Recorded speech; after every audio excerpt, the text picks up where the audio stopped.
ready when you are at 5. Recording in progress.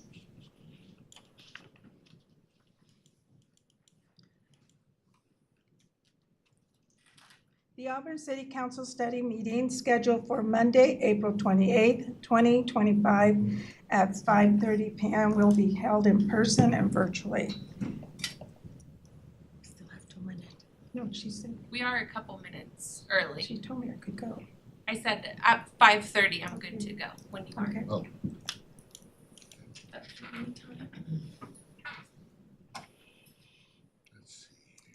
Sorry, I'm a little fast here, 2 minutes early. I think everybody would be happy to start early and go back early. Early to start, early to end. Not quite that early. One could hope. Early to start early.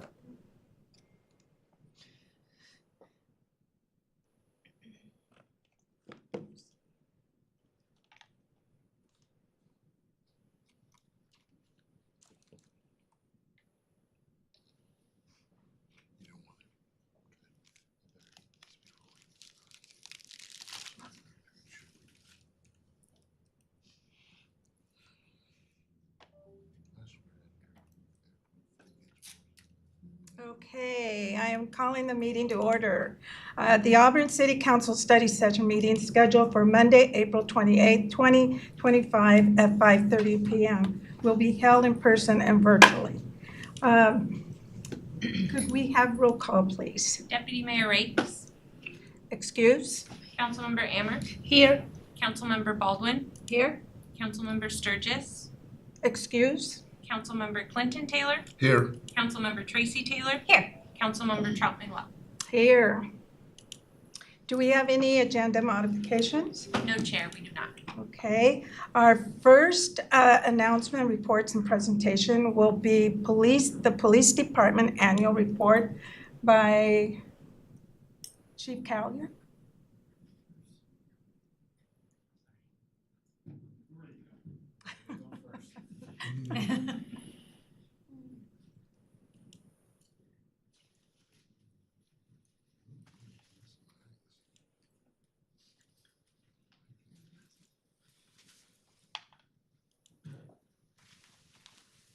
So I surprised you, huh? What's that? I surprised you. So we're gonna start off tonight with Commander Sean Firo. He's commander over our Inspectional Services Division. He's gonna go over both the use of force report and our annual CIA review. Okay.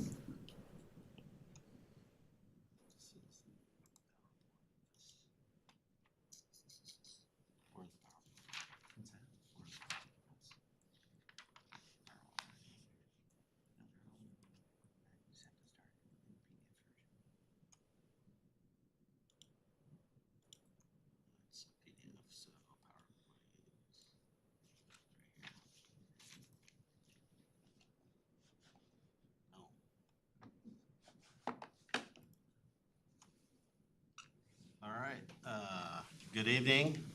Commander Firo, Auburn PD. So we'll start with the CIA review from 2024. That's me.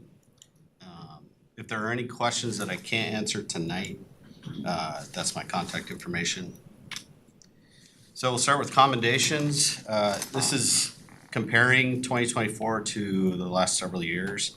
So 66 total commendations, 2 of those being letters of commendation, 1 medal of distinction, and 1 life-saving medal. So doing good work out there. Internal investigations. So in 2024, we had a little over 64,000 CAD incidents. Of those, in comparing in the last few years, there were 8 total internal investigations in 2024.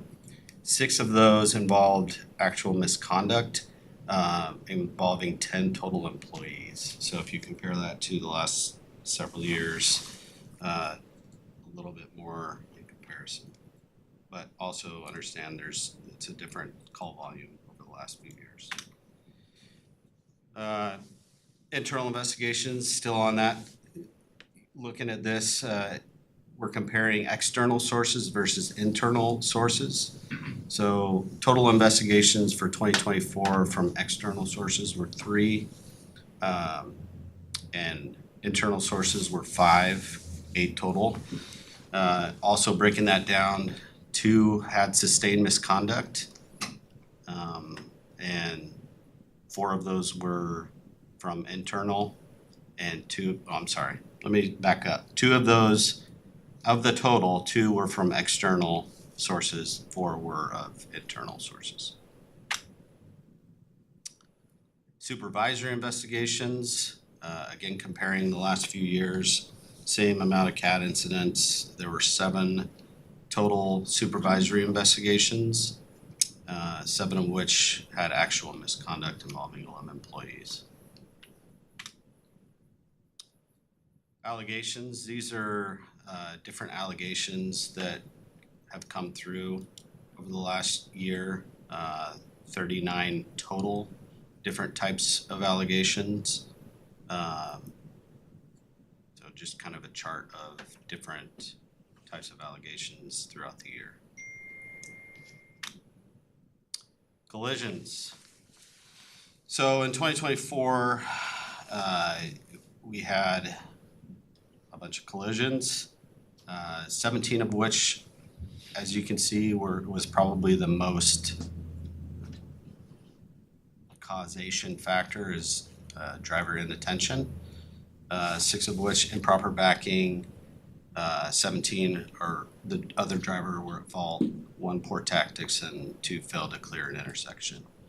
So again, comparing the chart below over the last 3 years prior. One thing on collisions is when we look at collisions, those are ones that may not meet a state definition of collisions, either by lack of injury or dollar amount of damage. But we look at any time, if our officers, if they're backing up, they strike an object, if they scratch the paint, they're required to report that. Because we look at their driving habits and try and address any deficiencies through our emergency vehicle operations course, extra training throughout the year. So this chart depicts corrective action. In 2024, we had 25 coaching and counselings, 1 written reprimand, no suspension or dismissals. And with that, and she can probably talk to this, we have a matrix within our policy for discipline. And so if it's the officer's first collision, and depending on how bad the collision is, a lot of those will, if it's the first collision, will end up being coaching and counseling. If it's the officer's second, third collision, then we start looking at that matrix, and the chief will then decide whether or not there's going to be a suspension or a dismissal.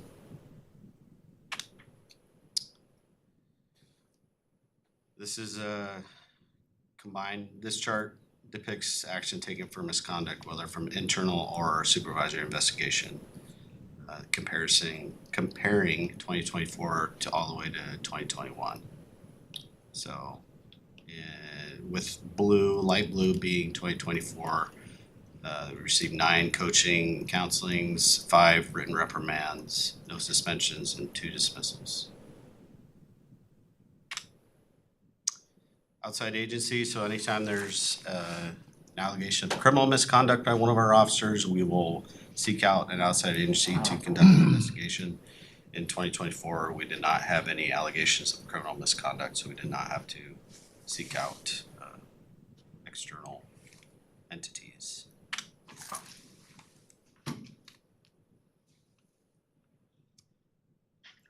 ahead. Go ahead. Oh, I'm sorry. Yes, that he was still going on his I statement. think there's a different slide that's Okay. gonna come up for those. On that presentation, can you give explanation for folks about what a CAD incident would be? A CAD incident? So a CAD incident is any call that gets called into our dispatch center. Okay, It is requesting an officer response. all right. So you'll hear the term when we talk about Valley Comm later this week, actually. When we talk about billable calls for service, those are the numbers that we get from Valleycom of all the dispatched police calls during the year. Okay. Councilmember Taylor. Thank you, Chair. Commander, what does it mean sustained misconduct? What does that mean? So actual misconduct. So typically, well, I'll use an internal investigation as an example. So whether it be external, internal, a complaint comes in, it goes up the chain of command through our system. It goes from the supervisor to their division commander, to our assistant chief, to our chief. Okay. Chief looks at the complaint, determines whether or not there's gonna be an investigation, whether it be a supervisory investigation, an internal investigation, which I do the internal investigations, or a supervisor inquiry. So for an internal investigation, I'll do the fact finding, I'll do the investigation. That typically includes me interviewing all of the witnesses, involved officers, gathering all the evidence, putting it into a package. At that point, it goes to the assistant chief, and he convenes a board of commanders along with him to look at all of the facts, all of the evidence.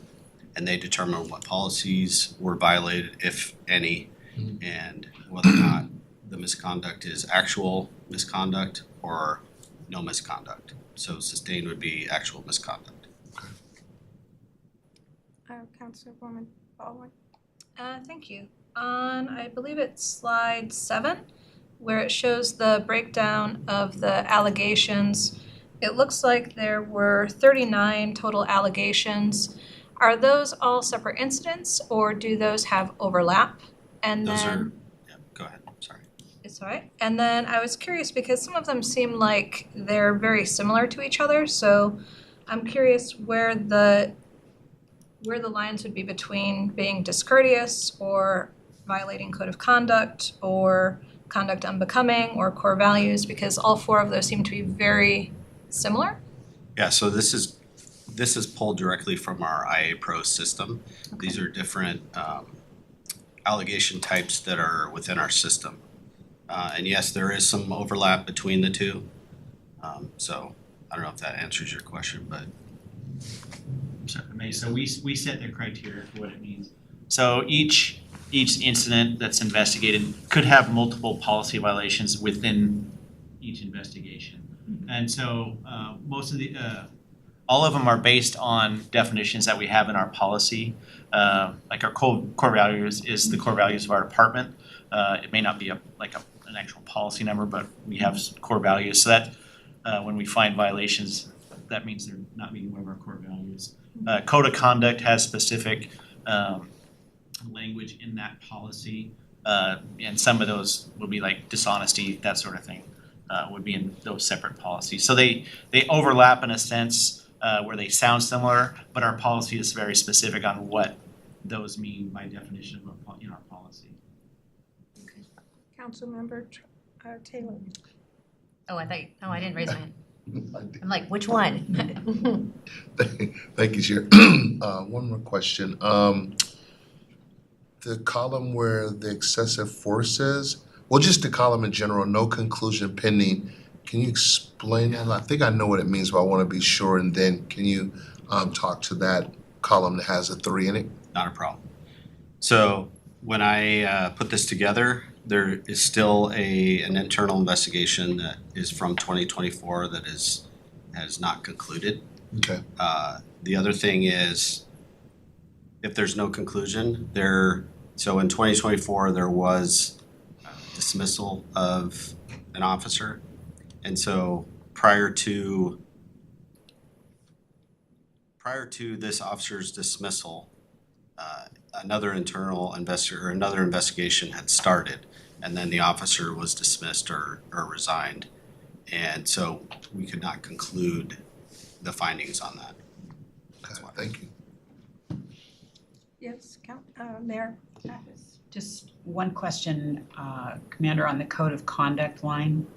It shows 5 total, 1 acceptable and 5 unacceptable. Is that a case of, is that a typo or is that? That's a typo, I Okay. apologize. I just wanted to make sure we're questioning whether you could be acceptable performance in one area and unacceptable in another too. Yeah, and I can definitely look into that and get back to you, but I'm pretty sure that's a typo.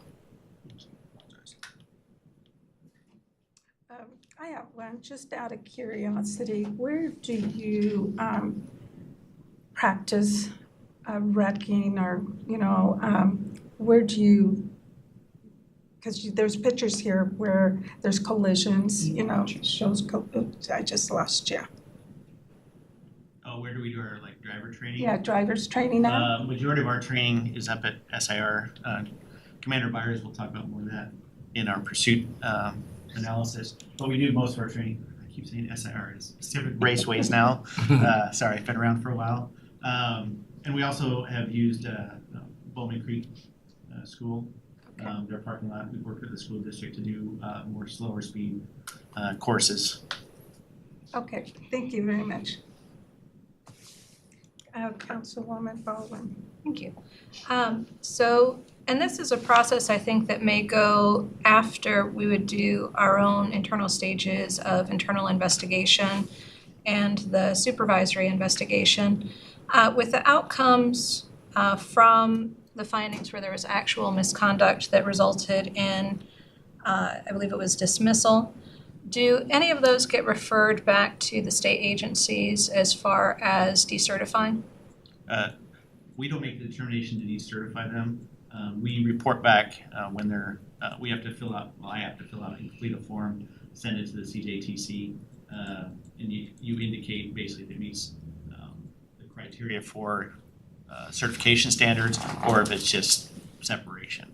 And so both of those individuals, in my view, met the standard.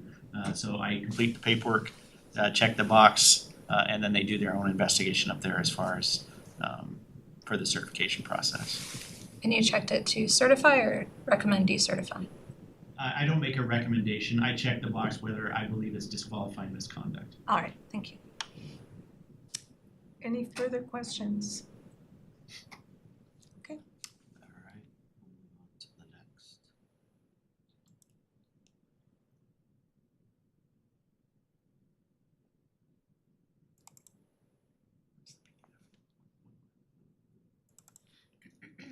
Didn't bring my glasses. All right. Skip these two slides, they're the same. So contact versus use of, so this presentation or this PowerPoint is about use of force in 2024. So it's important to understand that there are times when it takes 2 or more officers using force on one suspect to gain compliance and get the suspect into custody. When that occurs, each officer is required to complete a force report, which then generates multiple force reports for one incident. Table 1 depicts the ratios in comparison to the force incidents. So again, I'm comparing 2023 to 2024. In 24, we had about 4,000 less CAD incidents or calls for service. Case reports, about 1,000 less. Arrests, we had more in comparison to 2023 and more bookings in 2024. So of 249 use of force reports or incidents, we look at CAD cases, arrests, and bookings, and the 1 in 259.39%. We got 1 in 55 for cases, which lead to a force incident, 1 in 11 in an arrest incident, and then 1 in 9 for bookings. Ratio, that was the word I was looking for. Contacts versus use of force incidents. This one shows a ratio, again, comparing 23 regarding force reports completed. Only 0.38% of contacts result in use of force being completed, use of force report being completed.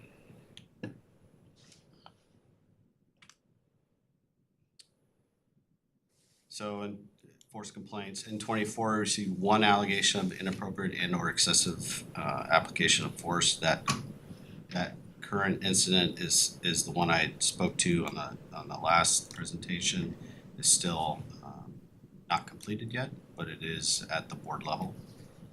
All use of force incidents were reviewed. None at this point have been determined to be excessive or outside of policy.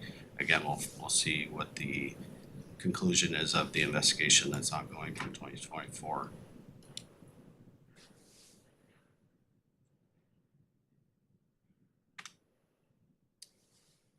These are the types of force that are listed in our IA Pro system. And these are the numbers that are breaking down the types of force used in 2024. The highest being a takedown by an officer. Other, so I'll speak to other. Other is where the officer used a trained use of force that didn't meet one of these criteria. And then I think after that, we're looking at intentional vehicle strike as the third highest.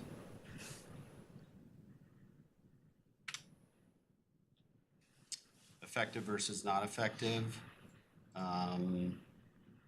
Again, it's a lot of the same categories,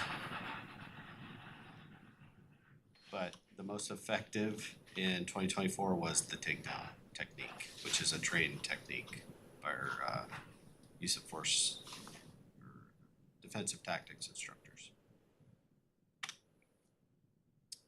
Resulting in injury, comparing 24 to 23 to 22. In 24, we had 104 suspects injured and 30 officers injured. And so the total percentage of suspects injured in 2024 was 42%. You compare that to the prior years, it's less. These are the injury types that suspects sustained in 2024 and comparing to the other 2 years. Highest being not an apparent injury or no complaint. And I probably should have done a better job on this slide, but it looks like scrape is number 2 with 26. And when it's a complaint of pain, that's when the suspect is complaining that something hurts.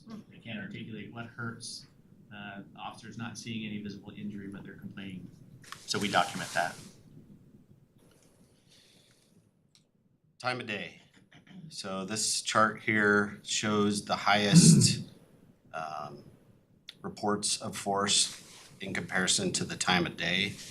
Looking at this, between about 7 and 9 in the morning is about the highest, but then you also look over at midnight to 1 o'clock, 2300 to midnight, those are also pretty high. And I equate that to the level of calls during that time of day is typically the highest. So more contacts. And this is just another chart explaining that or showing that. Reason for force, comparing the last few years, the highest reason reported by officers was suspects that were attempting to escape, and then second being refusing commands.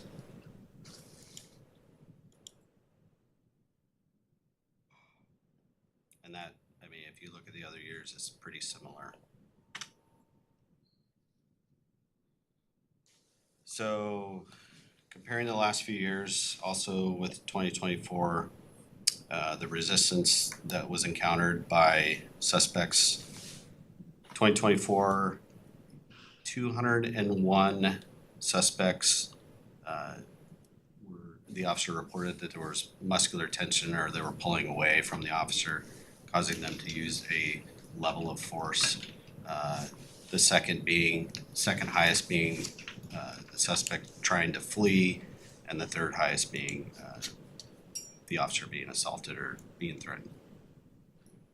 And looking at the last few years, that is fairly similar and looking at the numbers.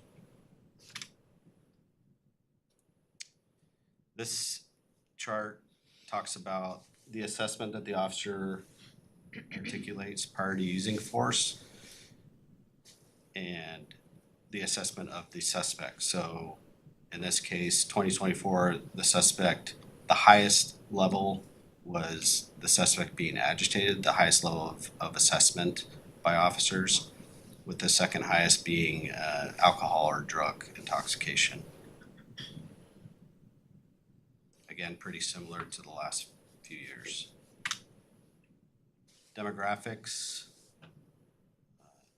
over the last few years. I'll just let you guys look at that, but as far as demographics are concerned, mainly male, and the highest, when you look at race, white being the highest when using force when articulating the different demographics over the last few years. And again, similar to the last few years.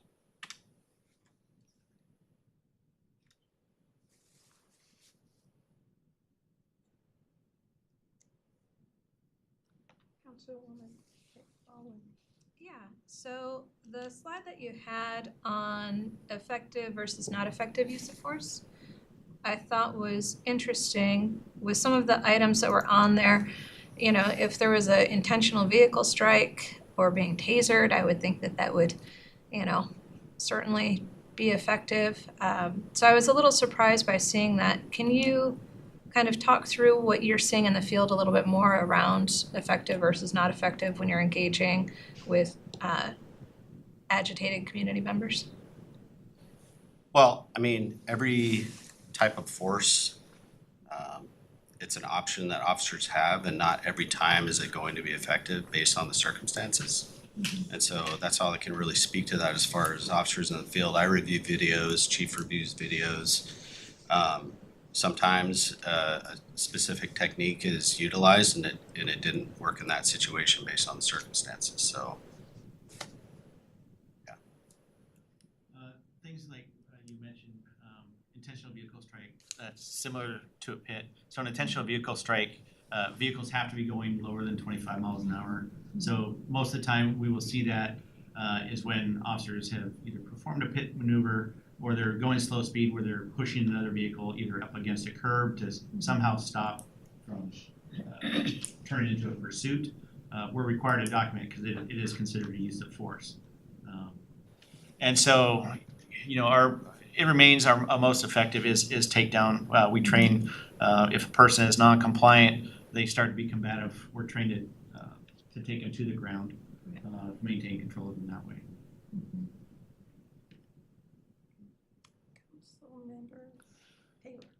Thank you. This computer decided it wanted to reboot in the middle of it. The slide where, I believe it was an excessive force slide, there was thank you. There was one, was it the last one? Where there was an other but no entries? Can you recall Can you that? tell me the slide number, sir? Yeah, this reason for force. Yeah, it was the third highest one on the list, and there's others but no entry. Reason for force. Which slide number is it? I think number 12. Yeah, that one. So I see attempting to escape, and then I see refusing commands, but then the third highest one is other no entry. What does that mean? Right, so either it didn't meet one of the categories that we have preset,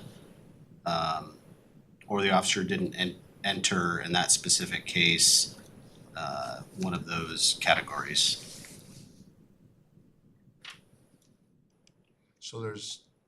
So I guess my question is then, how would we know what the reason for force was? We would, in a case where it's other or no entry, we would look at the narrative of the use of force.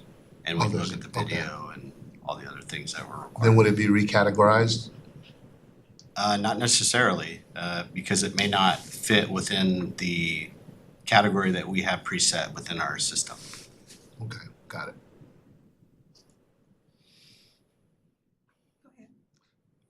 And then the other one, what is the definition, when you say agitated, what does that mean?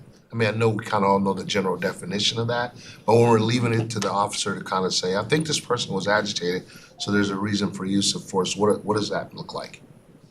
Well, I mean, Or what could it look like? So a lot of times it could be somebody's, when they're about to be arrested, you're swearing at the officer, body language that, you're not putting your hands on me, pacing back and forth, taking a fighting stance. It depends. It's circumstantial. The officers will try and describe it as best they can. It's just a general definition of somebody being agitated, where there may not be signs that they're intoxicated, but they're maybe angry about something, where they're just showing those signs, but they're really not giving you, more information about what's upsetting them, per se, if that makes sense. Yeah, okay. I have one. On the force resulting in injury, you have, on 2024, it's gone up quite a bit from the previous 2 years. You had 104 suspect injuries. What type of injuries were those? I would have to look at all of the 104 to provide you a. You have the one, where's the photograph with the Yeah. scrape? Okay, yeah. So the next slide articulates the injury types in using the prior graph. So we categorize it like broken bones, punctures, scrapes, whether it's just a scratch. It's based on either what we're seeing. If they're complaining of injury, we will usually call fire department to come and do an evaluation, make sure, and if they're seeing something more, they tell us, hey, the person has this injury, so we document, or the officers document that. Okay, and then it shows that there was 30 of us, our officers injured. Were those severe injuries, hospital type of injuries, or just bruises and scratches? It could depend. To my recollection, we had a few officers checked out at the hospital. No broken bones or anything like that this year. But it's they do get scraped up, bruises. They can get cut severely depending on the circumstance, and so we document those as well. Okay, thank you. Councilwoman. Yeah, this is probably a more complex type of graph, but I'm curious for the situations where the interaction resulted in use of force being applied. Do we have anything to show what the original cause to stop the individual was? What they're either being arrested for, or what was the precursor to the interaction, right? Because I get nervous, I think, especially post-pandemic. I think society's mental health is not always the greatest as people are trying to renormalize. And so, there's nothing to say whether those numbers that we're looking at are, when you're serving warrants and, making arrests for criminal activities, or whether it's a result of a traffic stop, right? Because there's a pretty sweeping difference, I would expect, between the two and how your officers are engaging. So I would be curious to see what the initiating event was, where that was the result. Yeah, we collect all that data. I don't know if it's in your full, is that the full presentation? Just this? No, we do have the data. So every use of force report, it's linked to a case number. The case number is then linked to the police report or the CAD incident, and with that, we can investigate to find out what was the call type. And we have video, obviously, that shows the entire interaction. So yes, we have a way to track that. We know, we can find out what each call is that led to the force, if you're looking at like categories of calls and things of that nature. Go ahead. because I think that's something that I would be interested in, is we're looking at how we can work with the community to make sure that they're staying safe, that you guys are safe, because when we see use of force go up, which I think we saw a jump from about 150 to 240, so it's a pretty significant percentage increase. I worry about everyone's safety in those interactions, and so if there's something that we can learn and communicate out in those spaces around everybody being able to keep their heads and, go through the incidents without having to have the escalation.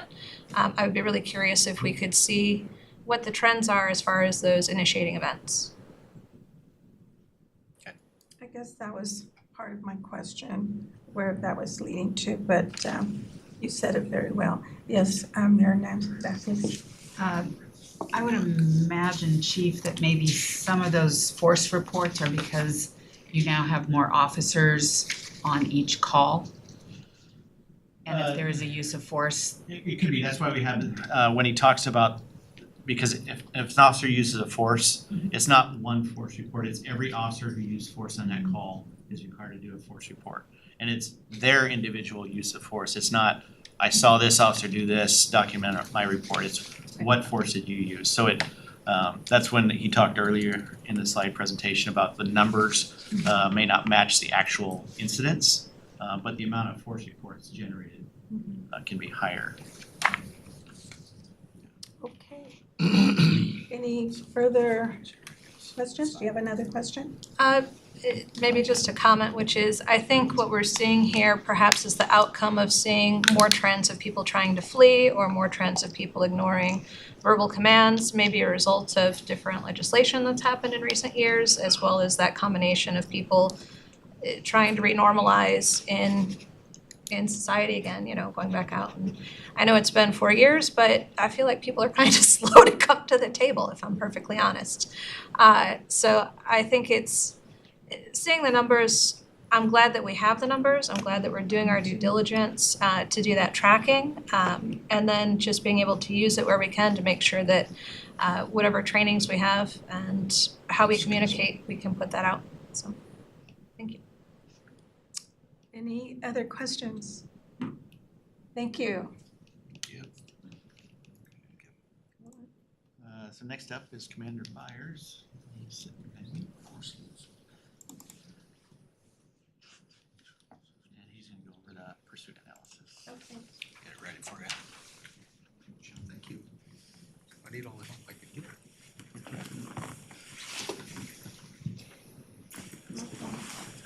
Good evening. Good evening. I'm just darn happy to be here. We're happy to have you. Thank you. We had in 24, we had a significant statistical increase in the number of pursuits. They increased by 205% over what had occurred in 23 based upon initiative 2113, which gave autonomy back to the chiefs and to the cities to determine what the police were going to be allowed to pursue for. And it looks really, when you look at it, you go 205%. We only had 17 in 2023 because of the restrictions. So, yes, there were more. And in one of the slides moving forward, it'll show there was a jump right after June when the initiative was enacted, which was expected. The month of August had the most pursuits in the city of Auburn with 14. July and September had 7 each.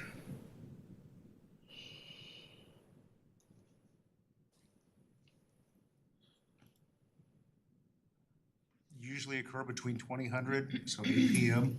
and 4 a.m. The period between the hours of 2200, 10 o'clock, and 2 a.m. has the highest frequency of pursuit, followed by 2 a.m. to 4 a.m. This continued in 2024 as 28 of the 52 pursuits occurred between these hours.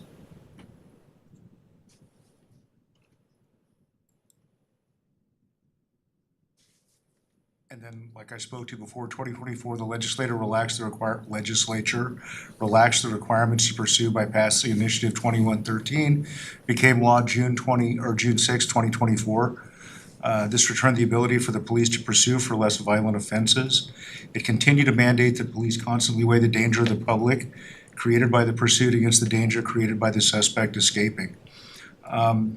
The year before this, and I know you don't remember, but in the year before this, felony suspect was 100%. It was 100% of why we initiated pursuits. There was a significant change in the fact that 50% of the pursuits in 2024 were for stolen vehicles. So the reason that we were pursuing these cars changed significantly with the legislative change. In 2024, the total number of miles our officers pursued was 47.45 miles versus 33.3 miles in 2023. Now, that is significant because we only had 17 pursuits in 2023, and yet we had a pretty, 33 and a third miles. It was an average of 91 or 0.91 miles for 52 pursuits, whereas in 2023, the 17 reported pursuits averaged 2 miles per pursuit. We have,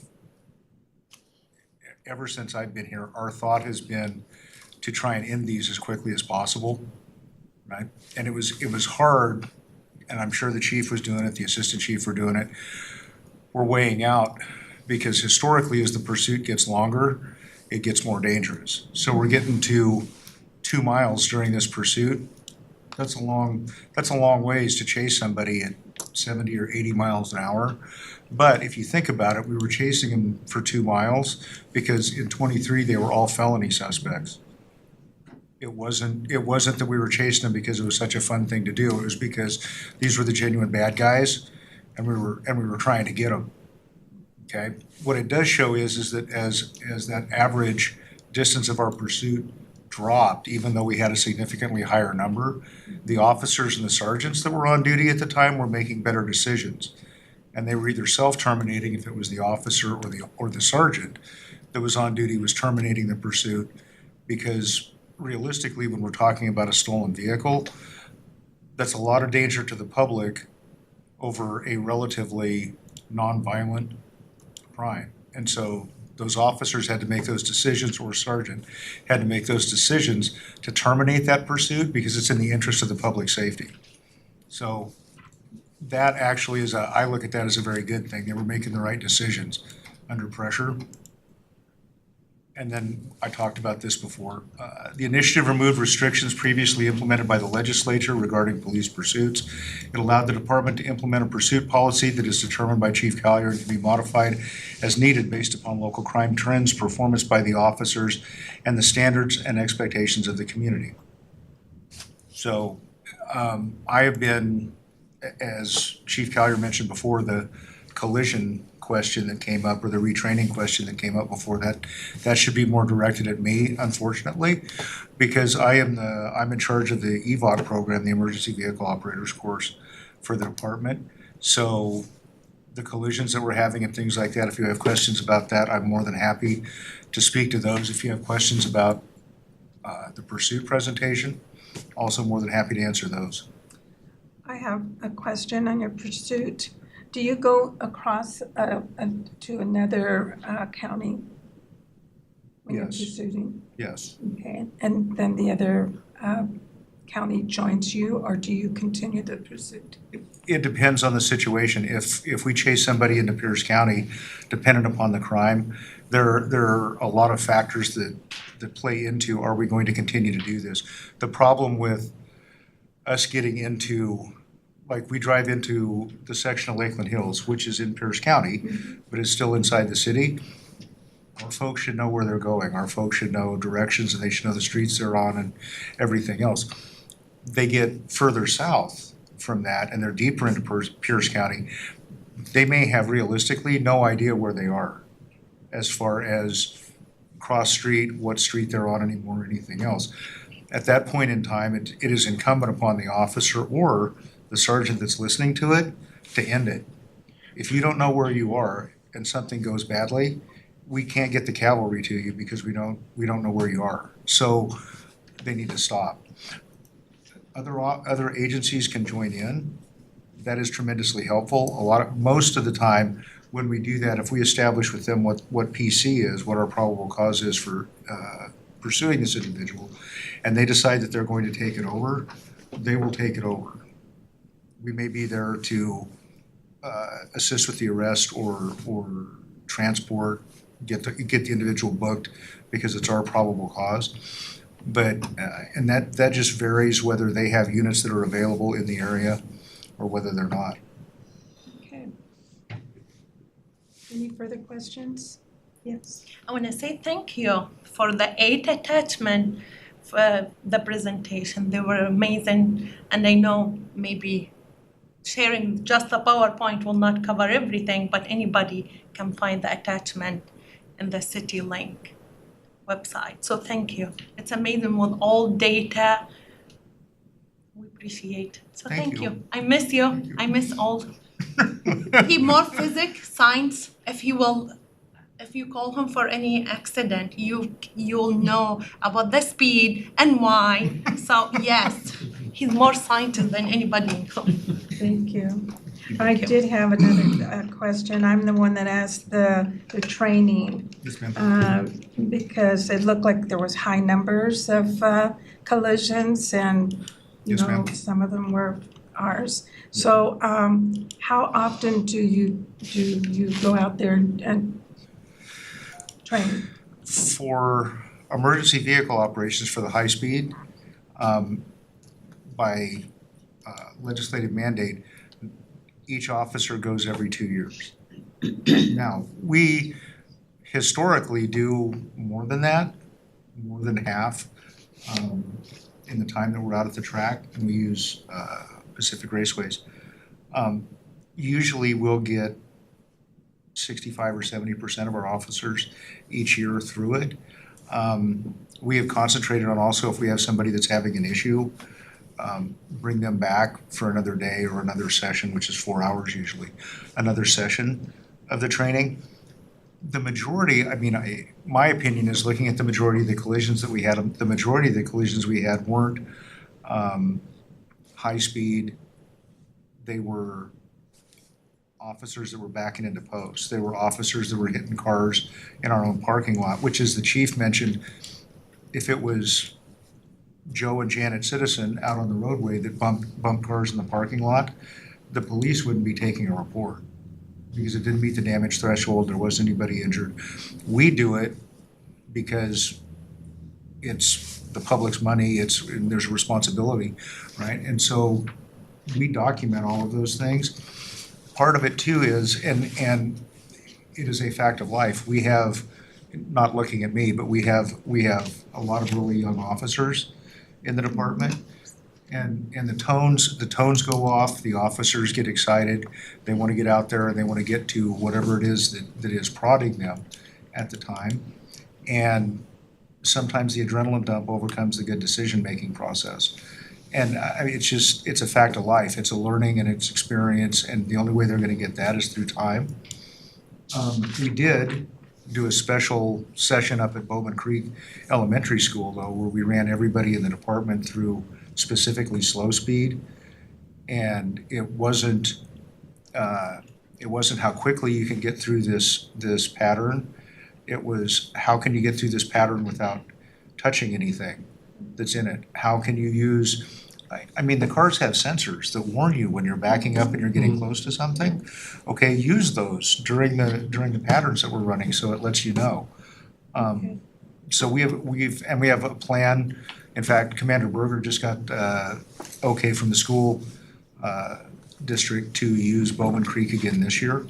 So we're gonna be doing the same thing again this year in the effort to bring those kinds of things, those numbers down. So hopefully next year, whoever's sitting in here doing this will have lower numbers for you as far as our collisions. But thank you for saying that you bring them back. Yeah. How many chances do you give them? It depends on the performance of the officer. Okay. like the pursuit intervention technique. If we're out and we're teaching that to somebody and they can't get it, as an example, they can't do it correctly, they can't do it safely, that officer doesn't use that technique out in the field.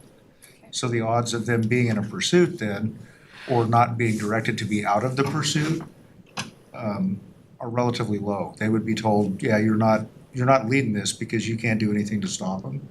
So there's no use in having that car out there doing that kind of speed and everything else on the roadway if they legitimately can't stop the person they're chasing. Thank you. Thank you for keeping us safe. So, any further questions? If not, All right, we'll get the last one from PD today. okay. And so I am just gonna go over quickly, because I don't wanna go over, I think it was 60-some pages of our annual report. I'm just gonna go over the highlights quickly and then answer any questions you may have. So as we've talked about a few times, we look at usually a 5-year period of our call volume. We've seen pretty significant decreases the last 5 years, down to 64,000 calls for service, a little over 64,000 calls for service this year. That's a good sign for us. I think it bears out in some of the other numbers we're seeing. We had, out of those calls for service, we had 17,864 case reports that came out of those. We referred just under 5,000 cases that were felonies. The rest would be divided to misdemeanors to our local court, as we'll talk about more later this week. And then a vast majority of those cases will be like a non-criminal report that doesn't get filed with the prosecutor's office, doesn't get filed with King County, but we document whatever the incident may be. So when we talk about the felony investigations that we do and assign to our person crimes unit, down significantly in most categories this year as far as felony. We had one more homicide than last year. We were one above our 5-year average, but we went from 8 to 9. This isn't wood, but we are down this year compared to this time frame last year, so that's good news. Robberies dropped significantly from last year, almost 45% decrease. We did have almost a 6% increase in our felony assaults. In the grand scheme of things, that is an increase of 14. So not a huge change on that. Sexual assaults, they did increase. It could be, we are still looking to see if that is the way we are categorizing. In the last couple of years, the federal government changed the way we report things, and so I think they're grouping a little bit more of sexual assaults where we had defined them more specifically in the past. Now they're grouped under one category when we report. And then our, like I said, our what we call a felony assault or aggravated assault went up by 14. Property crimes, again, for the most part, is down across the board. A significant one for us is auto theft, vehicle theft, down almost 40% from last year. Our burglary cases are down about just a little over 41%. Larceny, from the time we did the community events out in the public recently, our numbers did go up, still a pretty good decrease. We're trying to find out if it's just the way we collected information prior, because it was a lot, it did show a lot more of a decrease when I talked about that, but I did make the caveat on all those meetings that the numbers weren't official yet. So still a significant decrease really across the board in all of our property crimes, which is good. Our response times, this is an area we are studying more and more. We did go up for our priority one calls, almost a full minute. A lot of that is due to having more officers on each call. It takes that much longer now to clear off a call. Make sure if you're on another call, you're detaching from that report, and it may take a little bit to just tell the person, hey, I need to respond to this call, get back to their vehicle and respond. So we're looking at ways to improve that. We did a little bit increase in our priority 2 calls, but then we showed a decrease in our priority 3 calls, and then an increase in our priority 4. So we're trying to just ascertain, are there certain reasons, are our supervisors recognizing each of the different priorities, especially priority 1 calls? Are they recognizing, hey, I need to get officers cleared faster to respond? And so we're trying to see the different ways we can address that. Part of, I think, which will help us is the 10 positions were authorized by council in the last budget cycle. Once those are filled, the majority of those positions are going to our patrol division and should help free up more officers to lower those response times. So I anticipate those going down within the next year. So total arrested persons, a slight increase from last year. 2,779 people were arrested. We booked 2,351. So a little bit of an increase there. We tend to, I wouldn't say a zero tolerance, but we tend to book people more this last year. We really made it a point, especially in our emphasis patrols, that people they're gonna get an opportunity to comply if they're committing crimes. We're really going to make an effort to make it uncomfortable down in Auburn. And if you commit a crime down here, we catch you, we're going to book you, and at least get that discouragement in there and inconvenience them as much as we can to help deter that activity from continuing. And so that is, again, something we'll talk about further because that does come with a cost, but we'll get into that later this week. And I did want to throw something in there just about our employees. We've hired a lot of new staff over the last years. I kind of did a comparison where we were in 2020 as far as officers who've been on the commission. Well, this is all staff, I should say, that have been with us less than 10 years. We're about 56% back in 2020.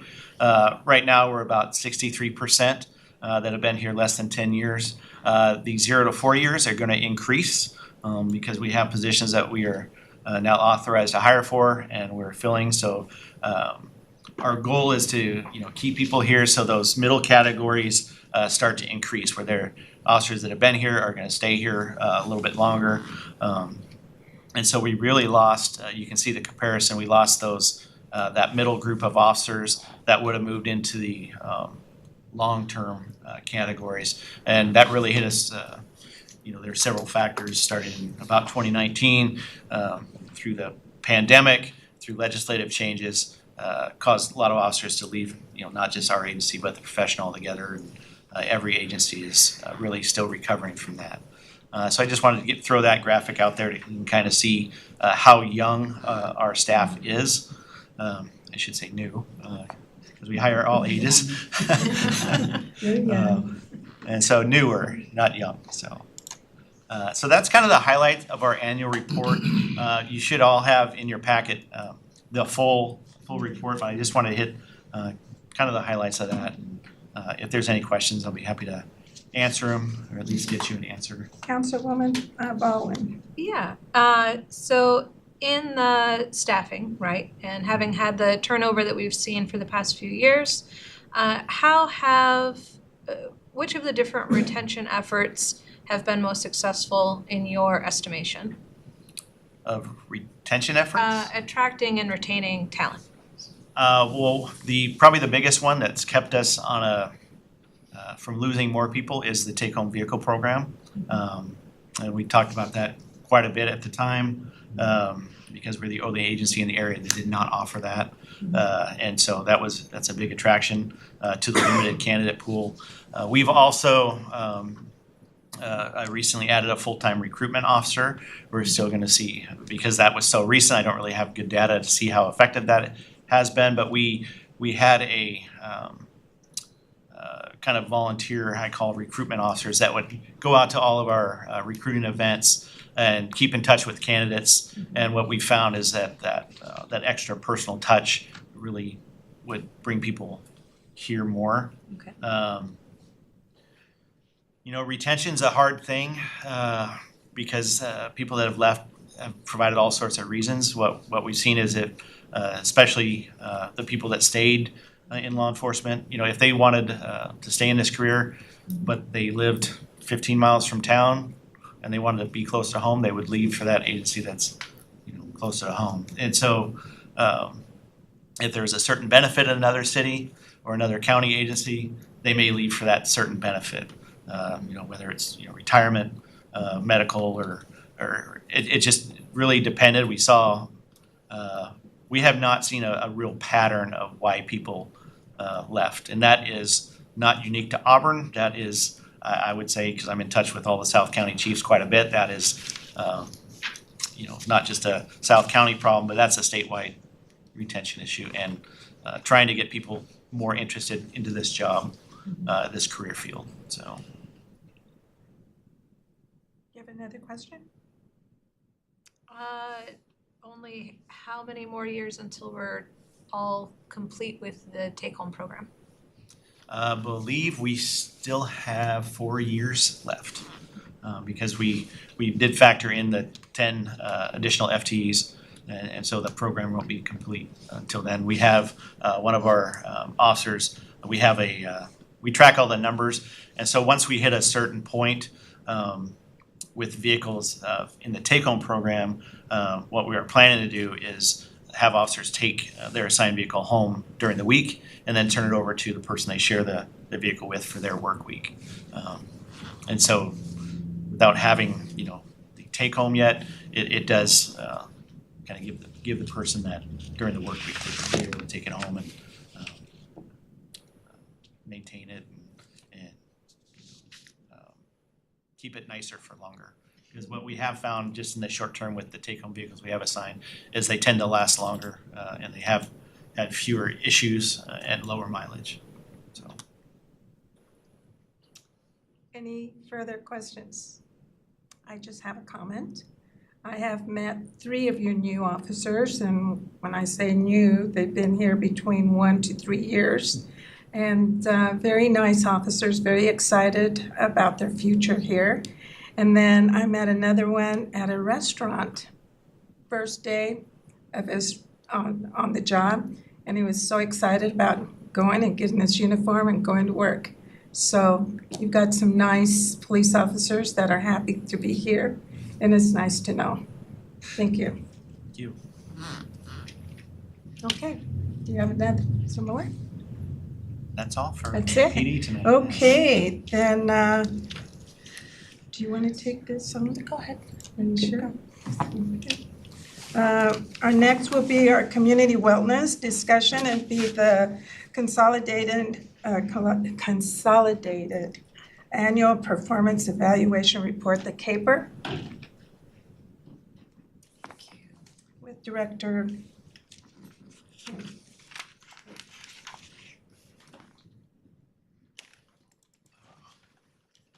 Good afternoon, Council. I'm Kent Hay. I'm the Director of Human Services, and this is Jody Davison. I'm not exactly sure. She's our Community Development Block Grant Coordinator. Okay, it'll be fine. I just weird image on the screen. Thank you for the time tonight. We're going to very quickly go over, first of all, our CAPER report from 2024. It does, yep. Report from, and you still see this thing on the screen, so. It's supposed to hang out. And I do, let's see if I can get rid of that by myself. Hold on a second.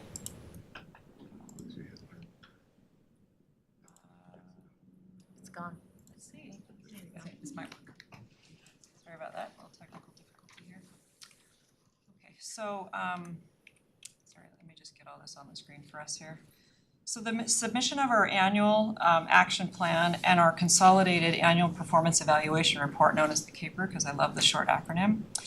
It's a staggered process throughout the year. Our action plan is forward-looking and it provides the details of the goals for our federal money for the coming year. And the CAPER is rear-facing.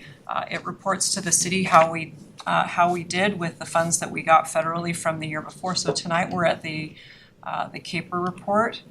So in 2024, the city supported three main goals. They were affordable housing, community economic development, and housing stability through rental assistance. And if you have a question, please just stop me. I'm going to kind of just go through this unless there are no questions. So the programs that we supported in 2024 with CDBG money, you can see Solid Ground provided $66,000 of direct financial assistance to 43 extremely low-income families and 48 very low-income families in the city of Auburn. The chart below that you see is the 2025 HUD income limits. That's going to be important in our next presentation. The total funds made available in 2024 that assisted the city in not only meeting but exceeding the goals last year were approximately $4.7 million. Of the $3.7 million general fund dollars made available, 97.6% of those funds were committed to city-owned and operated programs that we run directly, while only 2.4% of these funds were directed to partner or service organizations that provide services here in Auburn. Unlike many other cities in South King County, the city of Auburn funds and operates programs that have direct impact in our community, rather than leaving all of that effort to partner organizations. This is another graph that demonstrates the allocation of funding. As you can see, the greatest amount of funds were spent on the goal of reducing homelessness, followed by affordable housing and then economic development. Affordable housing's $1.5 million included efforts like the city's home repair program, our human services grant dollars, tax deferments for low-income properties in the city, and SKIP. Under reducing homelessness, $2.9 million, approximately $2.9 million, were through various service providers who addressed homelessness, like Solid Ground that I referenced a few slides earlier, including the city's own outreach team, funding the Ray of Hope Shelter, the Sundown Night Shelter, through utility discounts, through rebates for seniors, through funding of the food bank, the senior center, our resource hub, our veterans, and clean and sober housing programs. Under community and economic development, we spent $222,000. Those were our sidewalk projects, our human services dollars in job training and education programs. We had $123,000 in planning and admin. The approximate total investment into the community last year was $4.7 million. I just wanted to repeat that again. We don't tell a good enough story about how we invest in our community, and I paraphrase that comment from Mayor Backus directly. Those are not my words, those are hers. And so this CAPER report is a little different from what you normally see. Normally this report only focuses on how we allocated our CDBG money only, rather than looking at more of a holistic approach of how the city in general focuses on these goals that we have that have been defined federally. So I don't love tables, but here it is. I like graphs, they tell pictures better, but this graph describes the demographics of who we supported, and they're broken down by goal. So I mentioned our three goals: affordable housing, homelessness, and community and economic development. You will see in the gray column over to the right, there's 4,000 people that are in an unknown category. That is because we can't actually identify who uses the sidewalks. That's one. So we have an annual projected benefit of 500 people in that neighborhood where the sidewalk was put in. And we don't have demographics on the individuals that take advantage of the tax deferments in the city. So that's why that unknown category is large. And then a few of those numbers feed in from our partner organizations where they were unable to capture demographic information on the individuals that they served. This is another graphic that helps tell that story a little bit better of how these individuals were serviced by which funding source. This is a graphic of our population served. As you can see, the largest population were served through the goal of reducing homelessness. Addressing homelessness, again, I'm gonna reference it again. It was done through efforts like the distribution of human service dollars, the shelters, the city's outreach team, utility discounts, rebates, seniors, the food bank, and veterans, as well as clean and sober housing. Of all of our population served, I broke it down by our funding source. You can see general funding, the largest demographic was mixed race. And when you see that with CDBG dollars, it's a lot less. One of the reasons that there's such a difference in these two graphics is because the CDBG dollars mostly are committed to outside partnered organizations, and we're relying on their reporting. Through general fund dollars, we're able to pin that down just a little bit better. Next, I just want to highlight some of the projects. So with the help of Ingrid Gobb and her team, we completed a section of the 5th Street Sidewalk ADA project. If you haven't seen this, I would just encourage you to go drive by. It looks great. Put a sidewalk in where there was none. I am sure this is a very happy homeowner who has a wonderful approach to their garage now. Projects like these not only improve accessibility, but they also help provide neighborhood aesthetics. And then the home repair program with Jason Crum and his team, the home repair program, we're able to complete some really needed repairs on some of our residents' incomes. This particular siding project, it not only improves the livability and condition of the home, but it also increases property values in the city. And it allowed this particular Auburn resident to remain stably housed. This next project was home repair. It's a bathroom remodel that removed accessibility barriers for this resident. It allowed them greater ability for self-care and or assisted care in their home. The goal of home repair program is to allow our elderly and disabled seniors to remain in their own homes for as long as possible. And that is a very brief and highlighted overview. Any questions about the CAPER report? Councilwoman. Thank you, Chair. Loved your report. I have a couple questions. First off, with the slide, I believe back where you had people served, you had mentioned that some of our organizations, our partner organizations, are unable to capture some of the numbers. Are we doing anything to hold them accountable for that? Because I think that's absolutely crucial to have that kind of number. I will let you speak to that. We did fund some organizations last year, and again, we do with our Human Services Committee, look at some of those things and numbers and seeing how people produce those numbers. And do we have those questions also? And so this year we did go, this year we didn't use our CDBG funds to fund any organizations.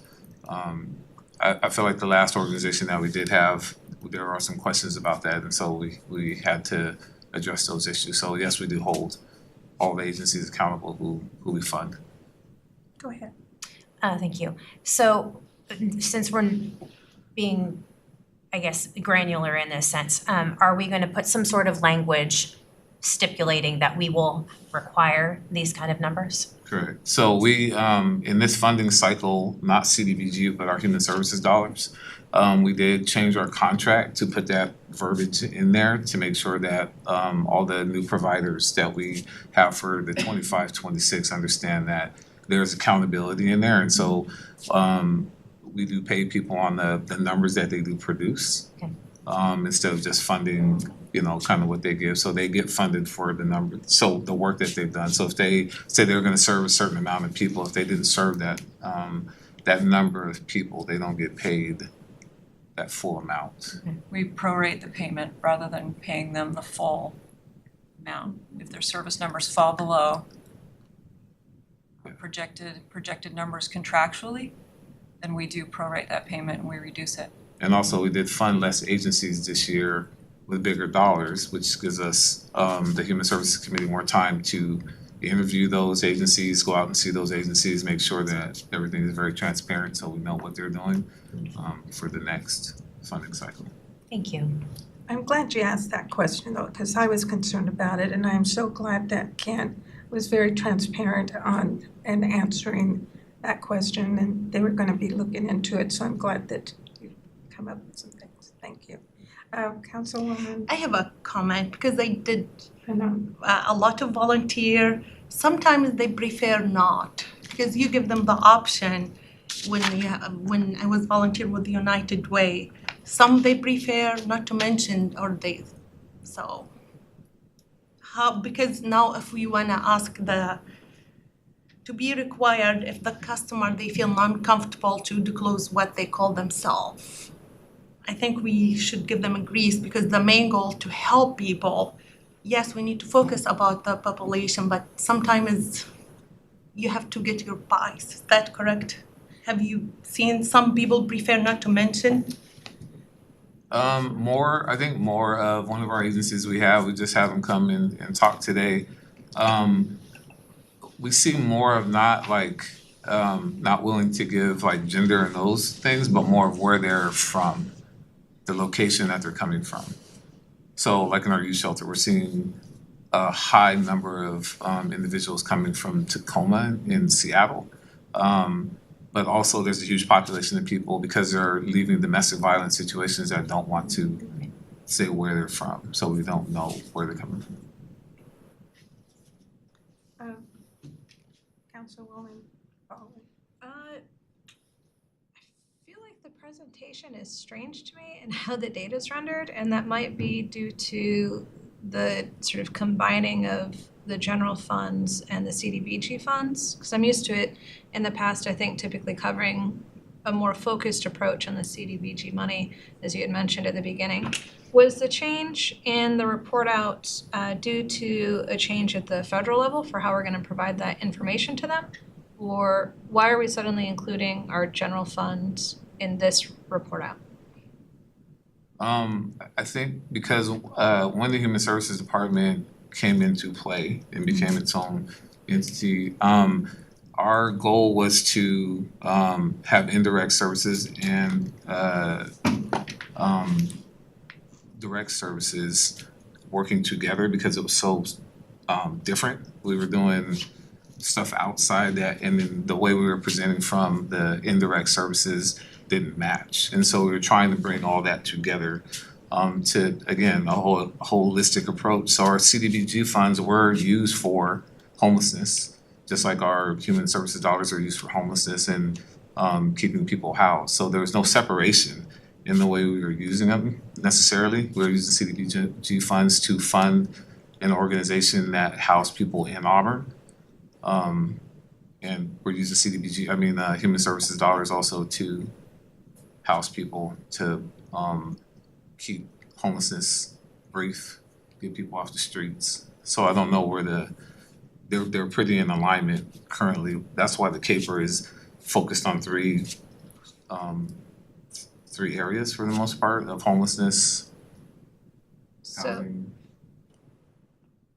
So I think my question is, when we did the last approving for the CDBG funds, we had a whole list, albeit narrowed, of the groups that we were giving funding to, right? Human services dollars, not CDBG. Human services The is our 600,000. correct. roughly. That's human services dollars. That's our general fund dollars. That's what our human services committee. We have a funding cycle every 2 years, and that's where our human services committee looks at all the applications that come in, and then they decide who we're going to fund in those 2 years. Okay. And in that cycle, we're coming up for the next one, Next year. right? If we were doing a report out on the last cycle for how we did on the services provided with the 600K for the last cycle, do we have something that shows us just that as opposed to this blended? Correct. So this is the CAPER. So this tells us everything that we've done for the last year, right? When we come back and talk to you about the next funding cycle, we can bring that information to you back of what our service providers reported back, how many people they helped, because we funded 24, so we can give you 24 of what that looked like, how many, if they met their goals, if they didn't meet their goals, and so we can separate those. But this caper is to tell you what we did for last year altogether. We've combined it all together just to make it a presentation that shows our story of connecting both the CDBG and human services dollars together. Councilwoman Taylor. Thank you, Chair. Quick question on your home repair program. I believe I asked this last year, and I was just wondering, when it comes to outreach and community engagement with, I'm just thinking of our seniors in the mobile home parks, like the River or Leisure Manor. Are we stopping through there and educating them about this kind of a program? Because I feel like we're missing something there. And so how do I explain this? Our last year, the housing repair program lived in community development. Okay. So it wasn't part of our human services program. And so I'd have to let Jason Crum, who oversees that, answer that question of what that outreach looks like. But I do feel like we get a number of applications that come in. Okay. Because of the money though, at some point you can't help all the people, so you have to kind of pick and choose. Sure. What is priority. Also, things are expensive, so you have to also pick a roof, for example, is gonna be more expensive than redoing a bathroom. And so how much money are you going to spend versus how many people can you help? Yeah, And this is Jason Crum. Jason Crum, Director of Community Development. I'm gonna be up here for the next presentation anyway, so we kind of, to build off what Kent said, we typically, housing repair does between 60 and 65 projects each year. That's been pretty consistent. We may be able to improve our community outreach and bring awareness to the program, but we have pretty typically, historically, spent and used all the funds to make improvements throughout the community. So I know that there was a period of time that there was some additional funding where we were able to do even more. But there's no lack, I guess, of awareness of the program from our perspective, and lack of applicants coming in regularly. Sure. Thank you. I am so glad you brought that up because I have had some questions about repairs. And I thought that it came through to our committee. But since the change, it goes to your department then. Well, housing repair has historically been within the community development department. We have talked lately about housing repair specifically being part of the special focus area for community wellness. Okay. So that's, we have been providing those updates specific to that program. Okay, thank you. Yes. Can I address Councilwoman Baldwin's question again? Just a lot of people are not aware, but in the reporting tool that HUD uses, we have had the option for a while to report city money that we use that backstop these federal goals. And historically, all of that data has just been left out.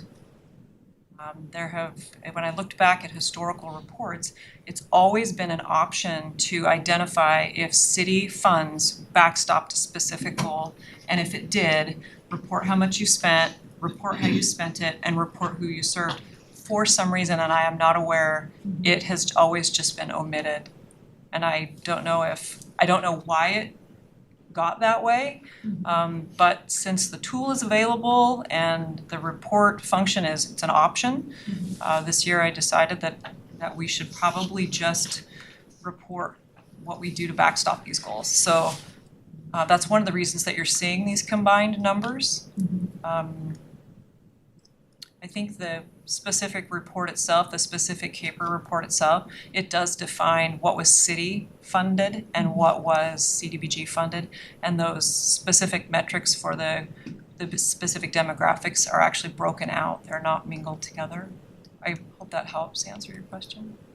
Yes, go ahead. Yeah, I think what I was looking for more is, seeing the goals and the demographics for people served.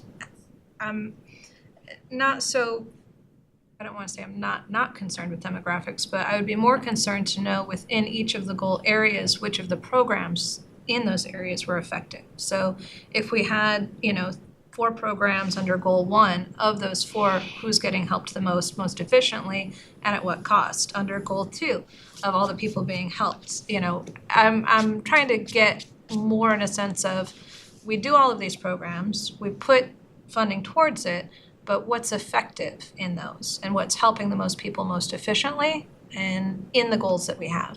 Does that make sense? I do understand what you're asking. And so I think maybe that's the approach that I'm looking at for the data as opposed to the current report out. And so we can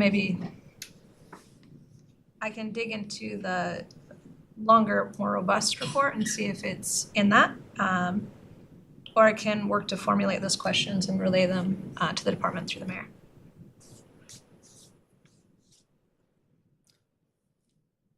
That's it. Any more questions?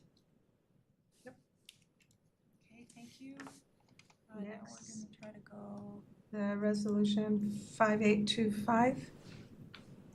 Resolution adopting the 2025-2029 consolidated plan.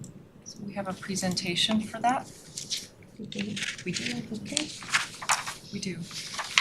Okay, so the 3 of us are actually gonna help tell this story. This report is forward-facing, so this is the 5-year consolidated plan plus our 2025 action plan.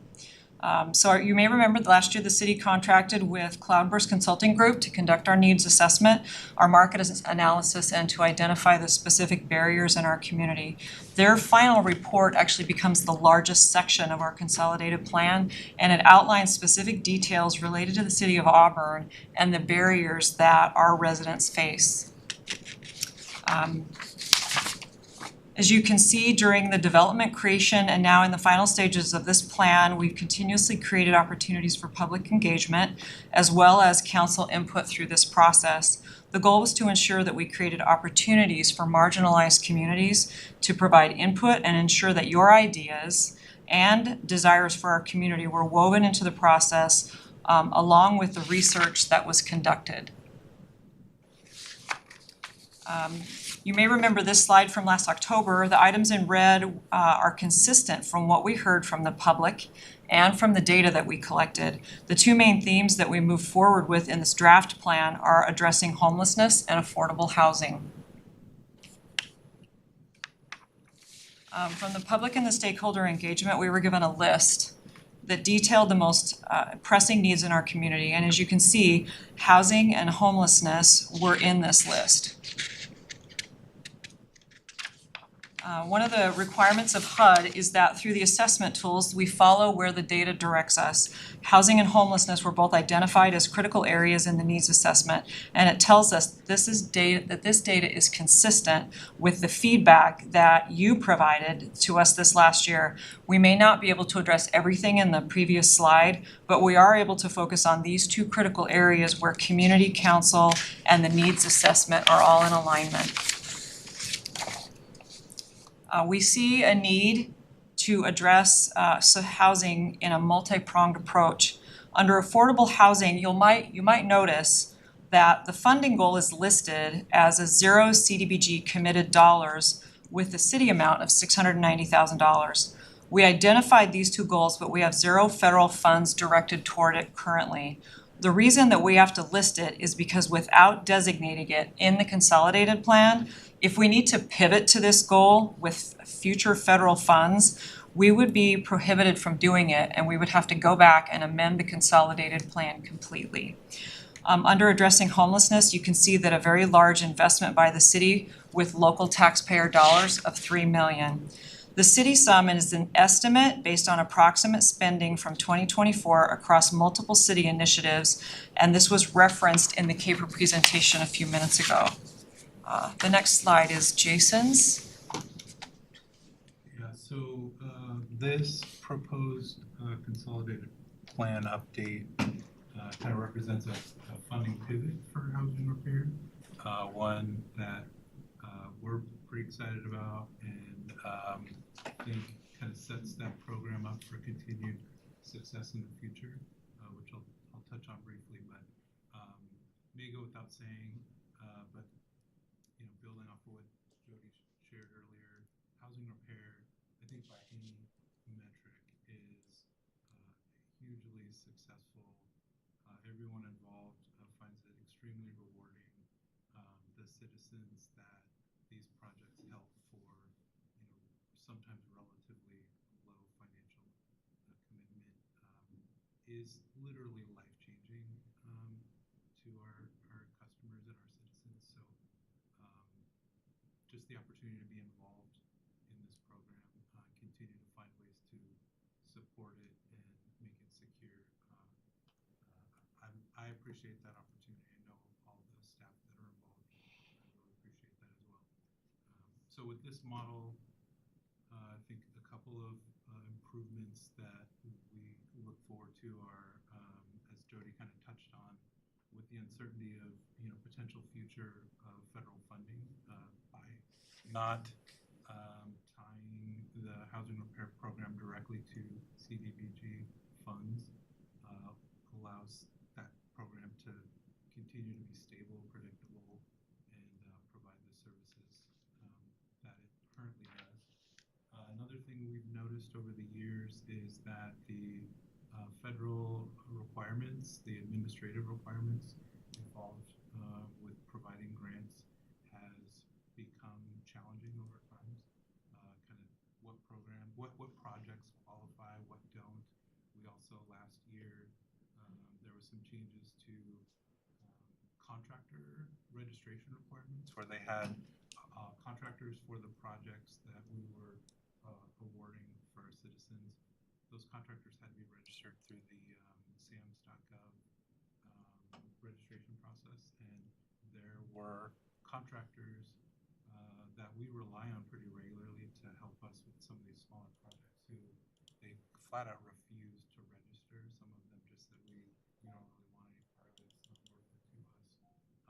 And then we had other contractors who were willing to do it, but also just faced some challenges in getting through the process, and sometimes their applications were held up, which meant some of our projects, just kind of had to be on hold indefinitely. So by, again, not tying directly these program funds to CDBG funds, allows us kind of some administrative flexibility in the scope of the projects that are approved and the contractors that can do that work. So we're, on behalf of community development and the citizens of Auburn that utilize this program, we're really supportive of this proposed change.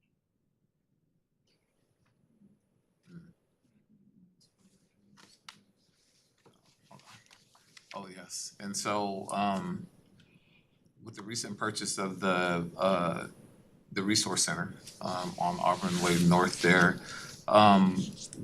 Human Services is using the CDBG funds to apply for a loan towards the 108 loan, or the CDBG funds, to help build out our resource center.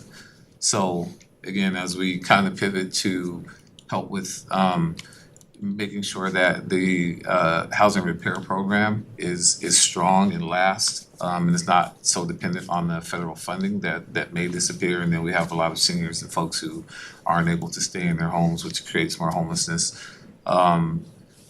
Being able to use these CDBG funds to help remodel our resource center is going to be extremely important moving forward to provide more providers in that space, make our community court look better, and just facilitate more people being able to use that space, and more providers coming from outside of Auburn, so we have more resources in the city of Auburn downtown. You're probably accustomed to having the annual action plan come before you. for the next year's work. Every 5 years, when we bring the action and the consolidated plan together simultaneously. So the first year's action plan actually lives in the last section of our consolidated plan, so we don't bring it to you this year as a separate document. Our plan outlines how we spend this allocation and the details of our goals. If we are able to get the 108 loan that Kent spoke of, our goal would remain the same. However, our spending allocation would be modified to accommodate this loan. That's the reason that we listed that goal with a $0 currently. And our next steps in the process tonight, we're presenting this to you next week. There will be a resolution presented to ratify the consolidated plan and the action plan together. Our CAPER report will be submitted to HUD tomorrow. There's no resolution needed for the report itself. That's the end of our report. Any questions, Council? Council on Cape Colony? Yeah, I would like an explanation of what the modifications are that are needed for the Auburn Consolidated Resource Center and what the facility upgrades are. So part of my approval for the purchase of the building was I had asked at the time if it was sufficient and not, gonna need like a new roof immediately or anything of that nature. So my assumption was when we made that purchase, that it was gonna serve our needs for a while, right? So I'd like additional background on what you plan to do for modifications and upgrades, and for the amount that's going to be pulled from CDBG to be used for a loan. What's the total loan amount that you're seeking and the terms for that loan? So Go ahead. I'm sorry, the process of bringing the proposed 108 loan package will be brought to council in a study session.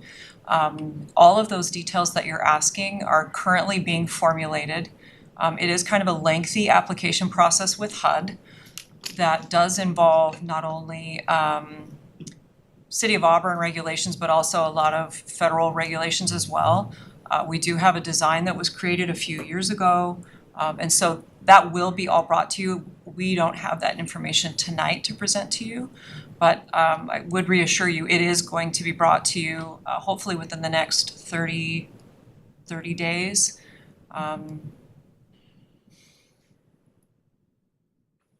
Yes, go ahead. Oh, yes.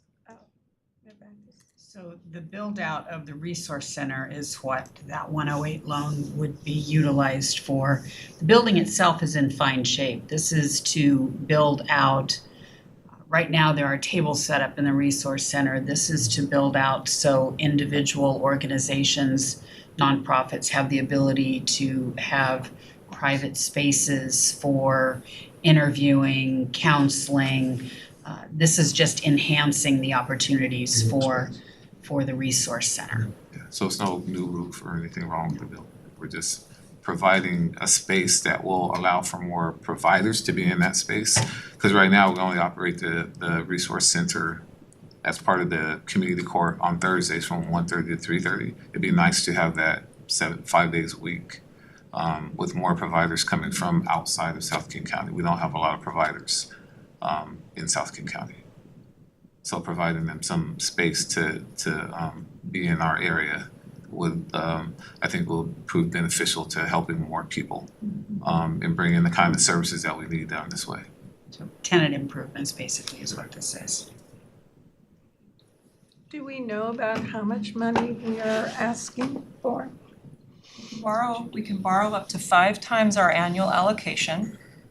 As you know, that allocation can change from year to year, which affects our borrowing power. And so right now we're proceeding on last year's allocation, which was $619,000. The terms, the initial interest rate and all of those are set in underwriting. So unfortunately, we don't have that detail for you yet. We would get that farther down in the process. We have asked for an updated cost estimate. So we currently don't have that in our possession yet either. We do know that we can currently borrow up to $3 million. We can also set the terms, the length of the loan ourselves. So we're working through all of those things currently. Yes, Councilwoman. With the space that we have, because the facility's there, there's chairs there, there's tables there, I've been to the community court. And I would, obviously support having, more and better services for our community. Is there resistance to our partners in operating in the space without improvements? So I ask because, we see what's happening with tariffs, we see what's happening with the economy, adding debt or loan into the organization, for tenant improvements or making it a more comfortable space. Is it functional today? Is that more of a nice to have? Or I trying to understand if it is part of what's needed to get those groups to operate in our space. Well, it's not a nice to have. I mean, we've been operating this for 5 years. Started off as just concrete and walls, and we've kind of splattered some things together to make it work. Currently in that space, we don't have enough outlets. You don't have space to do really CEAs the way they're supposed to be doing it because you need those spaces. I think you're not gonna be able to get providers down here 5 days a week in a 2,000 square foot kind of hollow space to do that work. And so we're trying to make it more appeasing to providers to come down here to lease out that space and have a footprint, a permanent footprint here in the city of Auburn that people can use. So when you're talking about reducing homelessness, reducing the ability for people to get to those Vine Maple places or do those intakes with Catholic Community Services, them trying to get to those places and not being able to have that 5 days a week. I think if we're trying to reduce homelessness, you want those things to be, I mean, we have a great space where we're trying to do a one-stop shop and we're really not producing a one-stop shop except for one day. Also, can I add to that? It does provide a little bit of difficulty for individuals in a crowded space with just tables to talk about some of the worst conditions that humanity can exist in. There is a resistance to engage unless they're incredibly desperate. By having a facility that allowed a little more privacy would, I believe, certainly ease maybe the resistance to someone coming in to seek services if they felt like they could do it in a little bit more of a private space. We don't have that. There's no conference room. There's no private space there at all. And I would just so you know, back in the day when I first started the resource center and was trying to get providers to come, getting mental health help was really challenging, and I would reach out to people out in Redmond because that's where I came from, and I knew those spaces. But there's people who commute pretty far, and so by having a space, they'd be closer to their homes, they would be more willing to come to a facility like that where they didn't have to drive so far and be closer to where they live at. So I think it'd be easier to recruit people to come to the resource center. Councilwoman. Thank you, Chair. Jody, I'm really glad that you said privacy because in some of our families and our communities' needs, especially in a situation in a time where it could be quite difficult, I think this is absolutely crucial to find that solace knowing that I'm not sharing my story with everyone. I've actually got some one-on-one time and a little bit of privacy, so I'm really glad you guys said that. Thank you. Councilmember Clinton Taylor. Thank you. Just kudos to the team and the work that you're doing.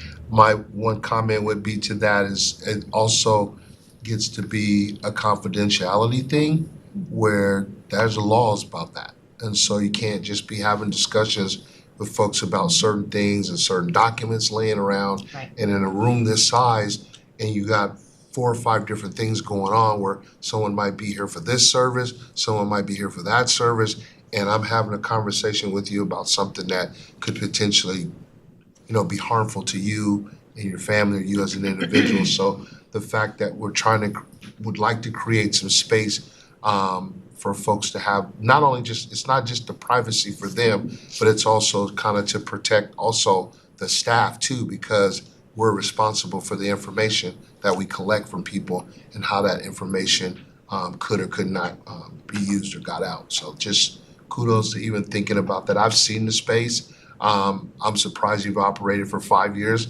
like that, where because I know there's a lot of people that come in and out of it already. And with increasing services and wanting to make this sustainable, that would probably be just, in my opinion, would be the next step to try to improve those, improve the location, just for all parties involved, so. Have all of us, have we all been to that facility? Have you? Mhm. Yes, Councilwoman Yeah, Owen. so just to be clear for my peers and for yourselves, I'm not against having improvements for the ARC. What I'm surprised by is that those conversations weren't happening when we were talking about the purchase of the facility. And maybe they were happening with the mayor and yourselves, but I would expect that information to be more forthcoming and transparent with council, so it's not surfacing, unexpectedly. And so as far as the improvements and bringing in more services, I think that's great. I think if we can get those providers there and have extended services throughout the course of a week would be great. To have it 24/7 would be ideal, right? But we do have to work on incremental progress. We're talking about a program that originated with you going out into the woods, right, with very limited resources. So having started there, gotten to a building, and now we're trying to make sure that we have privacy, we have comfort, and we have that continuous improvement is great. But I see that as a continuum, and so my question is more in the space of, in getting to that more advanced state, are we gonna have chargeback for those providers who are gonna essentially be co-working at a facility that we own? And it sounds like there may be, and we may hear that in the coming weeks as you share more with us. But again, I'm looking at a diligence perspective of, that means whatever money that we're putting up towards this loan is not going to direct services that people may need today. So if you ask someone who needs that help, hey, we can only give so much out to the people who need direct funds for, paying their rent this month or other things. Would you rather that go to, a comfortable private cubicle or going to more people? And so that's what I was trying to understand from a must-have, need-to-have, ideal-to-have type scenario is, when we make these decisions, what does it mean out of the pool of money that we have to provide direct support to people in the immediacy versus planning for that long-term support that we all, I think, have as a goal. If I may. Sure. So I just wanna kind of piggyback off what you were saying though, is that with our CDBG funds, the way they were used last year, the year before with this agency, just to be very transparent, I won't name who we were funding at that time, but they were housing people in Auburn. So what that meant was they were taking people from outside of Auburn and using our funding and housing those people here. So they never set foot in Auburn, they were using 211, they were using whatever they were doing to find those people and housing them here, so it wasn't helping Auburn. So that is one of the reasons why we didn't, and then also finding an agency that is equipped to be able to take CDBG fundings is very difficult. Not every agency is willing to, because it's a lot of work that they have to produce in order to use those CDBG funds. So there's not a lot of agencies out there that you can use that funding for. So our human services dollars, we have quite a few providers that do provide rental assistance and emergency assistance, Catholic Community Services, Vine Maple Place, Fusion. So we try to make sure when our committee was doing the applications, that we were looking at funding and how is that going to help people right now.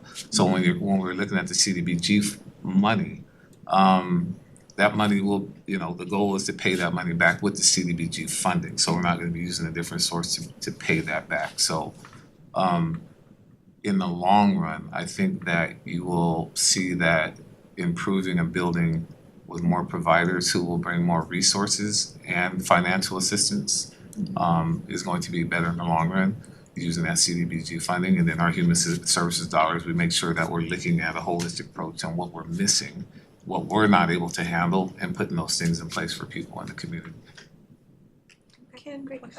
In the on the 5 years that you've been using that facility, I thought we had several organizations in there already. So we do have people who come on their own. They don't lease a space from us. They're just people that we've asked to come Okay. and they show up. And not all the time though. We don't have an MOU with them. We don't give them money. They're just, sometimes they show up and they help us and we appreciate it. Most of the time, it's a lot of my team doing a lot of the work and then they help fill in those gaps and we really appreciate that they show up.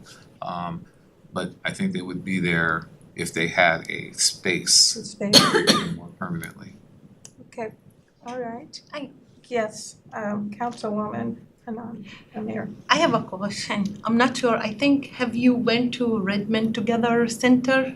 Yes. The Together Center. Yeah. The Together Center?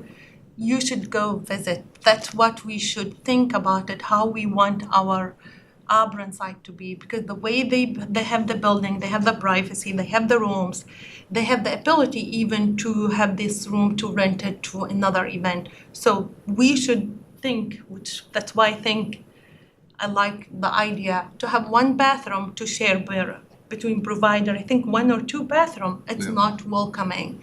And in the future, if more we focus in what we have and we invest on it, maybe in 10 years, we can move we talk about it, public health King County. They will be coming to us to rent from us. But the way you see in the building, it's like you camping. It's not helping. That's why I like the idea to make it more like Together Center. Their center, it's like, you should visit. I'll put that on So, my list. yeah, because it's amazing and they could see ours if more we invest on it to be like Together Center. We have the space, but ours like you going to old camping. We need, so, thank you. Yes. Mayor Backus. I just want to put a timeline in perspective as well. Councilmember Baldwin, you said that when Director Hay came, he was going out into the woods and then we got a building. The building had already been leased out prior to Director Hay coming in and starting his work out in the community. There was already a plan for the food bank to be in there. There was already the Ray of Hope Day Center was in there. The Sundown Overnight Shelter came on during COVID. So it wasn't that Director Hay came and then we started doing all of those things. There were already some things. I just wanted your timeline to be accurate. We have since purchased that building, but and we had also received some grant funding from Congresswoman Schreier's office at $500,000 that could be used for TIs, but we chose, because we didn't own the building at the time, it was going to be very difficult for us to utilize that $500,000. And so we utilized the $500,000 as part of the purchase price so that we now have the ability to take out a 108 loan to complete the TIs so that it is a more usable space and something that the community is going to benefit from in even greater fashion than it currently is at Thursday afternoons. Go ahead. Thank you for clarifying. When I said got the building, I meant the specific purchase, not our use of the facilities that were there. But that does clarify. Thank you. Any further questions, council? Did you have another question? No. Okay. Thank you. That's it. Thank you for such a great report. Next is our fourth quarter 2024 financial report. Director Thomas.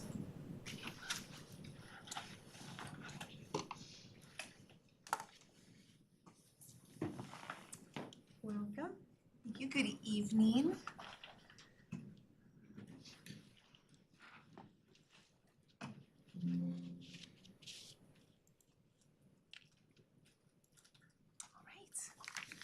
Good evening, Deputy Mayor and Mayor and Council. No, I'm not Deputy Mayor. Oh, okay. Chair. So, I'm Chair. Sorry. Thank you. Oh, I don't see Deputy Mayor tonight, I'm sorry. Thank you for the correction, Chair, and Council and Mayor. I am here to present the fourth quarter 2024 financials for the city, focusing on the general fund. So jumping right in, a summary of our general fund overview, our revenues and expenditures for the year. A lot of this is going to be repetitive from what we've heard from the prior three quarters of 2024 and what we heard when we were putting together the 25-26 budget and we were looking at our performance of the general fund in 2024. But now that it's over and we've got our books finally closed for December, we're able to look and see how we ended.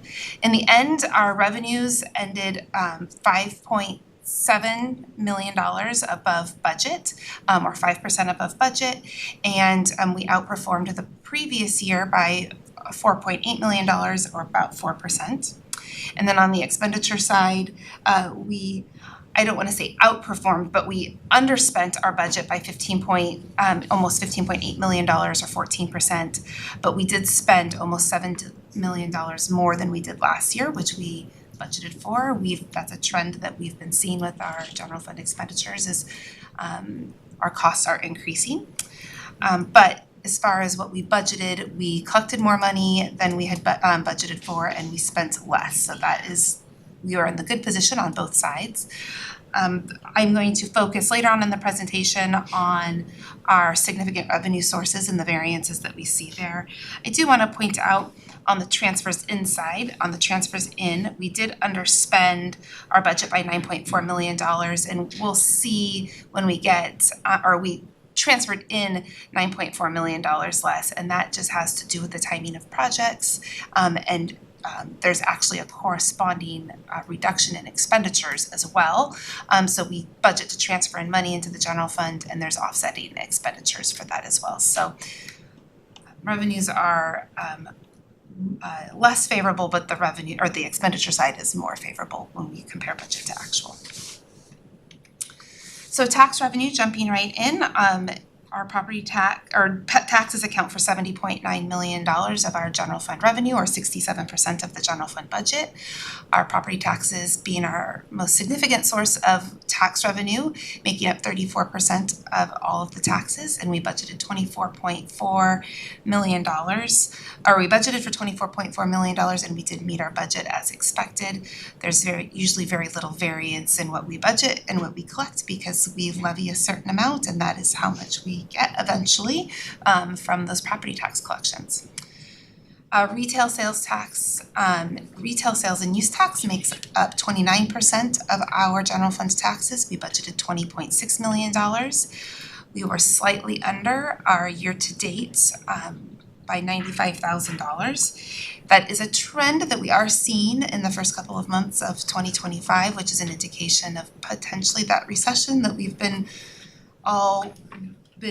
kind of anxiously waiting for. Anxious, not necessarily a good way, but we are seeing, since 2020, we had historically been seeing month over month, year over year increases in our sales tax revenue, and we are now seeing that turn, and our year-to-date comparison is reflected there.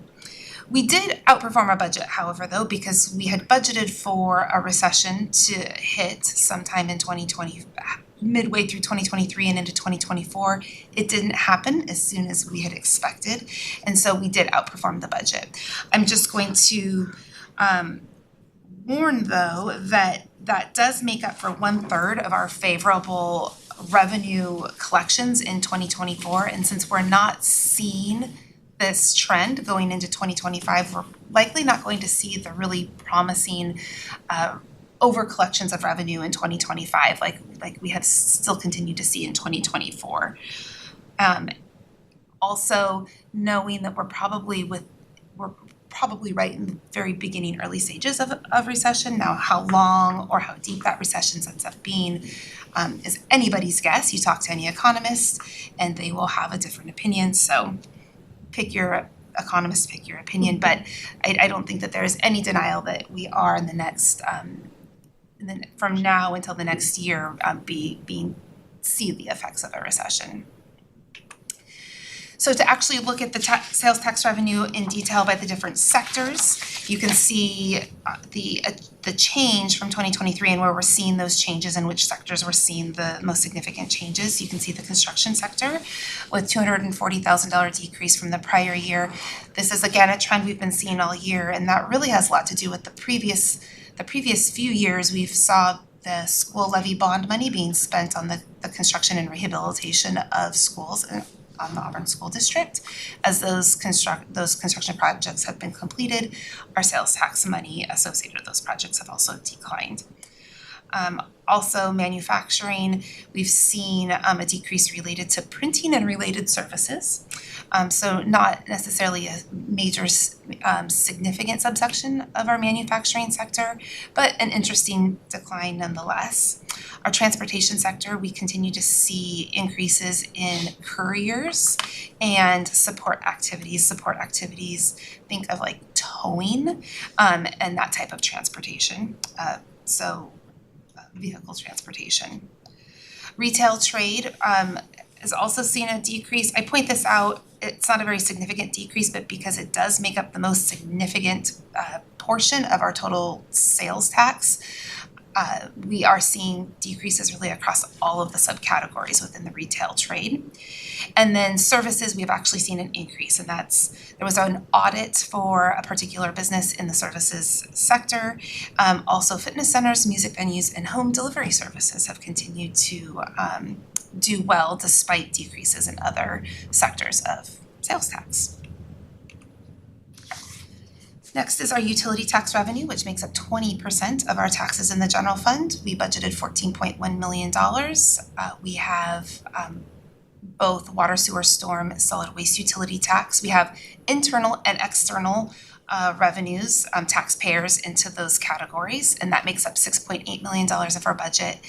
And then we also have all of our external providers of electric, natural gas, cable, and telephone utility taxes are all external users, or external utilities, and they make up $7.6 million of our budgeted utility tax. We outperformed our budget by $1.6 million, and that had to do with higher than anticipated revenue bases for our internal water, sewer, and storm collections, which leads to higher sales tax. We also received higher than expected collection in tax itself from our external utility providers of water, sewer, storm, and solid waste utilities. We undercollected from our prior year. Although we continued to collect more on our internal utilities, there was actually a really large back collection of external taxes paid last year in 2023, so that kind of overinflated the 2023 collection. So the 10,000 under 2023 is a little bit skewed just because we collected more in 2023 than we normally otherwise would have because of the delinquent payment of taxes that year. B&O tax, our newest tax, one of our newest taxes, which is now made up 10% of our total taxes, but we had only budgeted $7 million in 2024, and we ended up collecting $11.6 million in 2024. 6.3 of that was gross receipts tax, and 5.3 million was the square footage tax. Businesses paying square footage tax, and that is for indoor and outdoor warehouse space within the city of Auburn.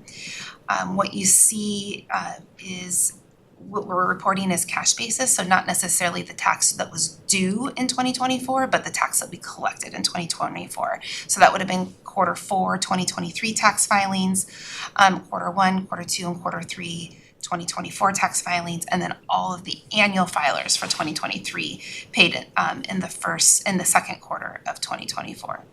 We are $4.6 million over our year-to-date budget. A significant portion, $1 million of that, was delinquent taxes. So we've really, especially as we got into the midway point of 2024, and we've had the B&O tax in place now for 2 years, we've really started our enforcement and our discovery portion of our business and occupation tax. So really a lot more reach out to businesses, discovery of businesses, and informing businesses, hey, there's a tax. you should probably look into that and report and pay your tax. And so we collected $1 million actually was for taxes due related to 2022 and 2023 and not even related to 2024. Other taxes make up 7% of our total taxes. This is the state's portion of, primarily the state's portion of sales tax that they share with us. Also admissions tax, gambling tax, excise tax, and franchise fees. We overperformed both our budget and our prior year collections, and that is due to the state's higher collection of sales tax that they share with us. And then also our admission tax collection. We had received some delinquent taxes or some back taxes due from admissions tax, and then leasehold excise tax, higher than expected leasehold excise tax collection. Licenses and permits, so we've moved away from taxes and we're going to the other sources of our revenue for the general fund, and 2% of the general fund is accounted for by our licenses and permits. We budgeted $2.6 million, and half of that was expected to be building permit revenue. We did end the year a little bit favorably, but we did end unfavorably compared to the prior year, and both related to two things. We collected more in business license revenue than we had expected. This year, we collected almost $180,000 more than we had budgeted, and that's due to the same two things that I've mentioned a couple of times, which is our transfer to the state's BLS system, where businesses file and apply for their business licenses online. And so if you have a business operating and applying for a permit in let's say Sumner, they can select all of the cities that they're doing business in and pay for all of their business licenses at once. And we've received some new business licenses through the discovery of that process. Businesses not realizing, oh yeah, I need to be getting a business license in the city of Auburn as well. But also, we've done a lot of discovery through our business and occupation tax process and just our outreach and collections that way. That's offset by that business license revenue collection has been offset by a decrease in our building permits and licenses in our building division. So we issued 36 more permits. If you take the total permits that we issued in 2024 compared to the prior year, we issued 36 permits more in total. But that was really due, you can see on the graph, there was a big jump, a big spike in April and May. So that 36 extra permits was really related to that boom in the April timeframe. Since then, we've seen a decline month over month in our business license permits, as well as the average cost or the average value of each of those permits. So something to keep an eye on. This also can correlate closely to our construction sales tax revenue that we receive after permits have been issued. We expect to see sales tax collection on that activity as well. Intergovernmental revenue, so this is federal, state, local grants, our compact with the Muckleshoot Indian Tribe, and then other state shared revenue from the state for criminal justice and motor vehicle excise tax and streamlined sales tax. Those are all of the revenue types that are grouped in this one big intergovernmental category. We are overperforming our budget and 2023, but a lot of that has to do with the timing and the collection of our compact revenue from the tribe, which is kind of skewing both the budget and our prior year revenue collections.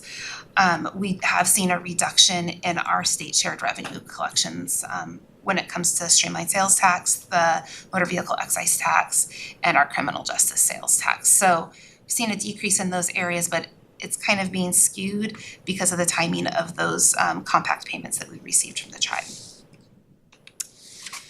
Charges for services, we are below budget for our general government. This is going to be the last time that you're going to see SCIP on this list, because beginning January 1 of 2025, SCIP is its own fund. It's their own agency fund. It's their own money. We're no longer going to be reporting revenues and expenditures in the general fund related to SCIP, except for the city's own contribution into SCIP. So because Skip works on a reimbursement basis, they have their capital budget has been budgeted for, and they've also budgeted for the offsetting revenue to pay for those expenditures. So both the expenditures are reduced, but the revenue that they expected and budgeted to pay for those capital work hasn't been billed yet, which is why we're underperforming the budget. Public safety is $550,000 above budget. This just has to do with our extra duty services. This offsets the costs on the payroll, on the PD's payroll side of things, when we have officers doing overtime and extra duty services. We pay that, and then we get reimbursed through the private organization that is paying for those services. Just happens to be that we were more conservative with our budgeting as far as how much we think those costs are going to be, and we've outperformed budget. Development services, $20,000 below budget, makes sense when we're looking at our building permit activity and how we see that activity has decreased in 2024. The development service activity is plan checking fees, zoning and subdivision fees, and facility extension fees, all related to building permits and building activity. So not a surprise that we're also seeing a reduction in those development services charges. Culture and recreation is outperformed the budget by $424,000. This is mostly related to our green fees, our pro shop sales, and then our other recreation programs that we offer at the community center. These have been two kind of fun areas of revenue for our general fund this last year. We don't usually see a lot of activity. I say fun just because it's unusual activity over the last year or so. But it's been favorable for the general fund. That's why I call it fun. Fines and penalties outperformed $2.7 million compared to our budget, which is 251%. Related to two things particularly, which is our school zone speed enforcement infractions. We collected $1.9 million more than we budgeted in that program. We were trying to be very conservative when we first rolled out the program. We really didn't know what kind of experience we were going to have since we didn't start the program until that last quarter of 2023. So 2024 we were trying to be conservative, and we were. And then I talked about that B&O enforcement and discovery process and how we've collected some of the delinquent taxes. Associated with that are the fines and penalties, and we collected $660,000 in fines and penalties related to those delinquent B&O taxes in 2024. This is truly the fun one though. Interest and investment earnings.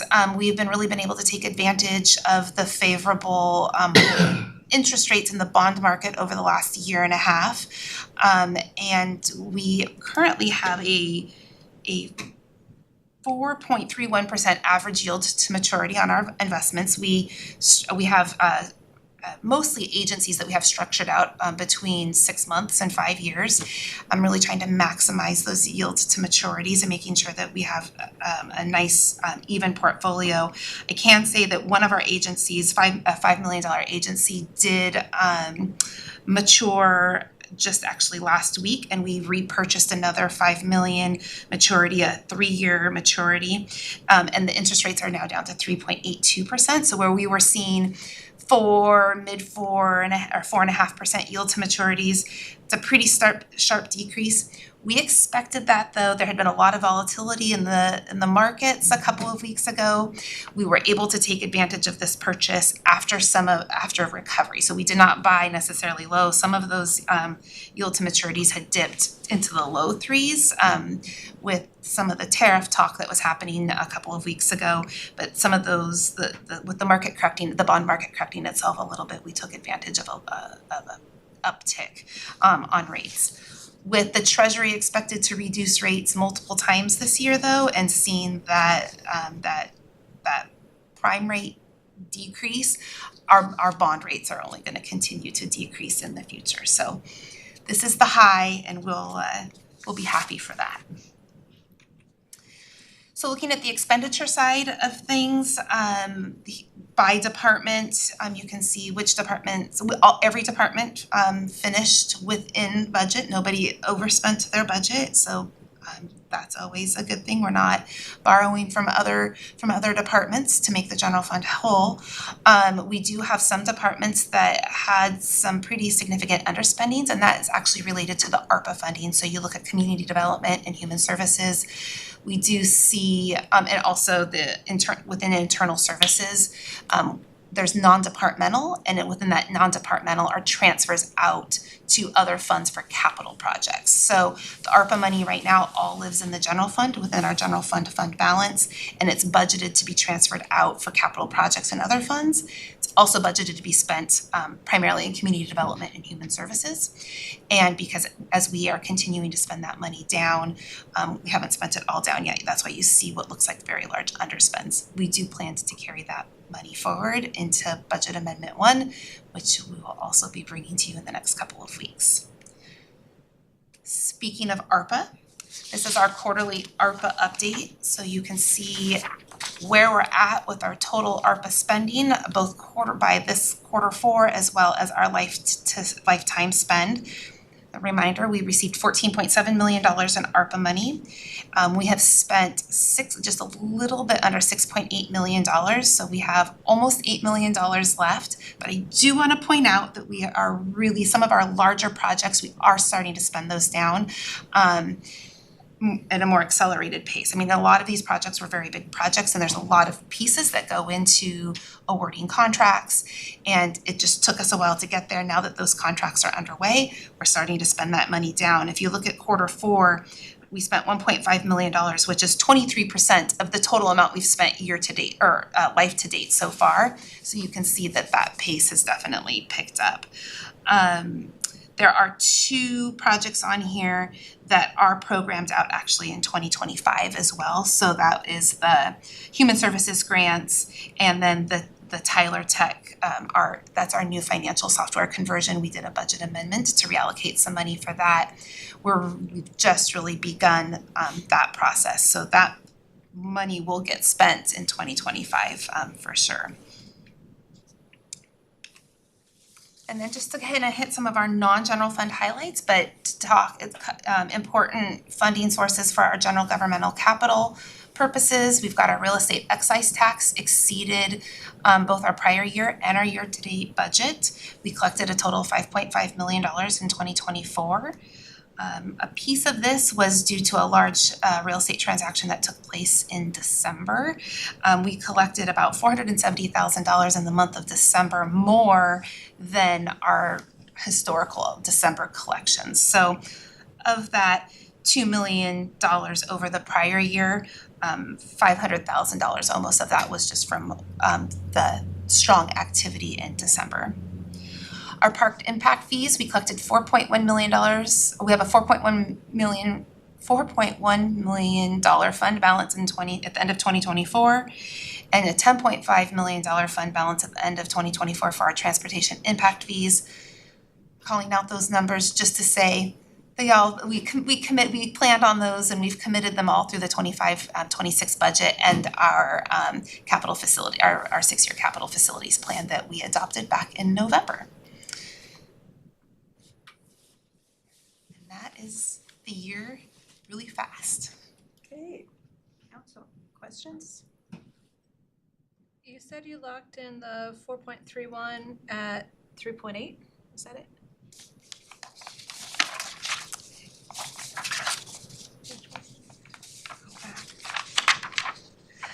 So our 4.31 is if you take our total portfolio, Average. It's our average yield to maturity right now. Just pointing out that the $5 million agency bond that we just purchased was at 3.82%, so you can already see a pretty sharp decline in what our current average yield to maturity is and what we can probably expect to see our future yield to maturities being. But you did catch the bump back up, so I appreciate that. Yeah. Thank you. I wish we could say it was planned, but it was not. It just happened to be when our current bonds matured, but it worked out for the best. Thank you. Other questions? No? All right, thank you. Great report.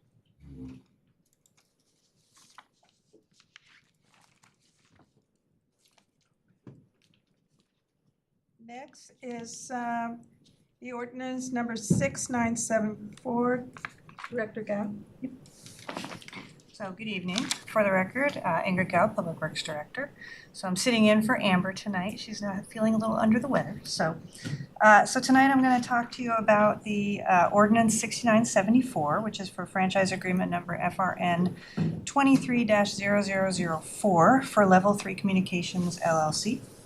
Under Title 20 on the City of Auburn Code and consistent with federal and state law, telecommunications companies that want to locate their facilities in the city's public ways are required to obtain a franchise agreement with the city. This agreement is for fiber optic telecommunications facilities that are currently in the city's rights-of-way, located in 7 east-west road crossings through the Union Pacific Railroad property that runs north-south through the city. The locations of the facilities are listed on page 367 of your agenda packet. And the facilities were previously installed pursuant to a public way agreement number 99-04 under ordinance 5333 in January of 2000, which is no longer in effect, which is why they have applied for a new franchise agreement.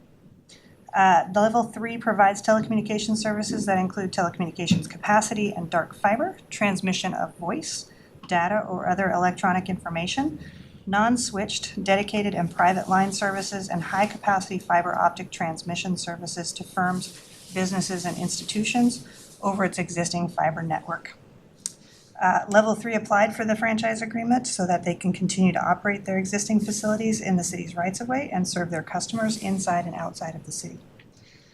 Their application was reviewed and found to be complete per the city code requirements. The proposed agreement is consistent with the city's standard form agreement and other agreements of this type.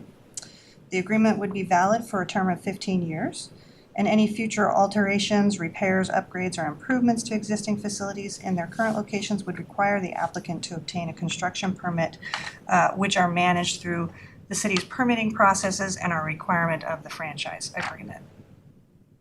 This franchise agreement is moving forward for council to review. City staff have verified that it meets the code requirements that council must base your determinations on. And a public hearing for this franchise to allow public comment is currently scheduled for May 5th, 2025, City Council meeting.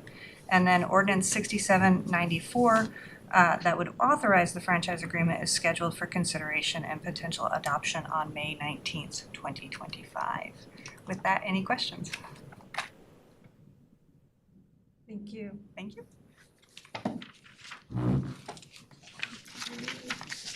Next is ordinance 6978. Director Crum. Yes, I thank you. Gabriel Clark, one of our amazing planning team members, will be presenting tonight on battery storage systems. Welcome. Thank you, Council. Thank you, Mayor. Let's go ahead and get started here.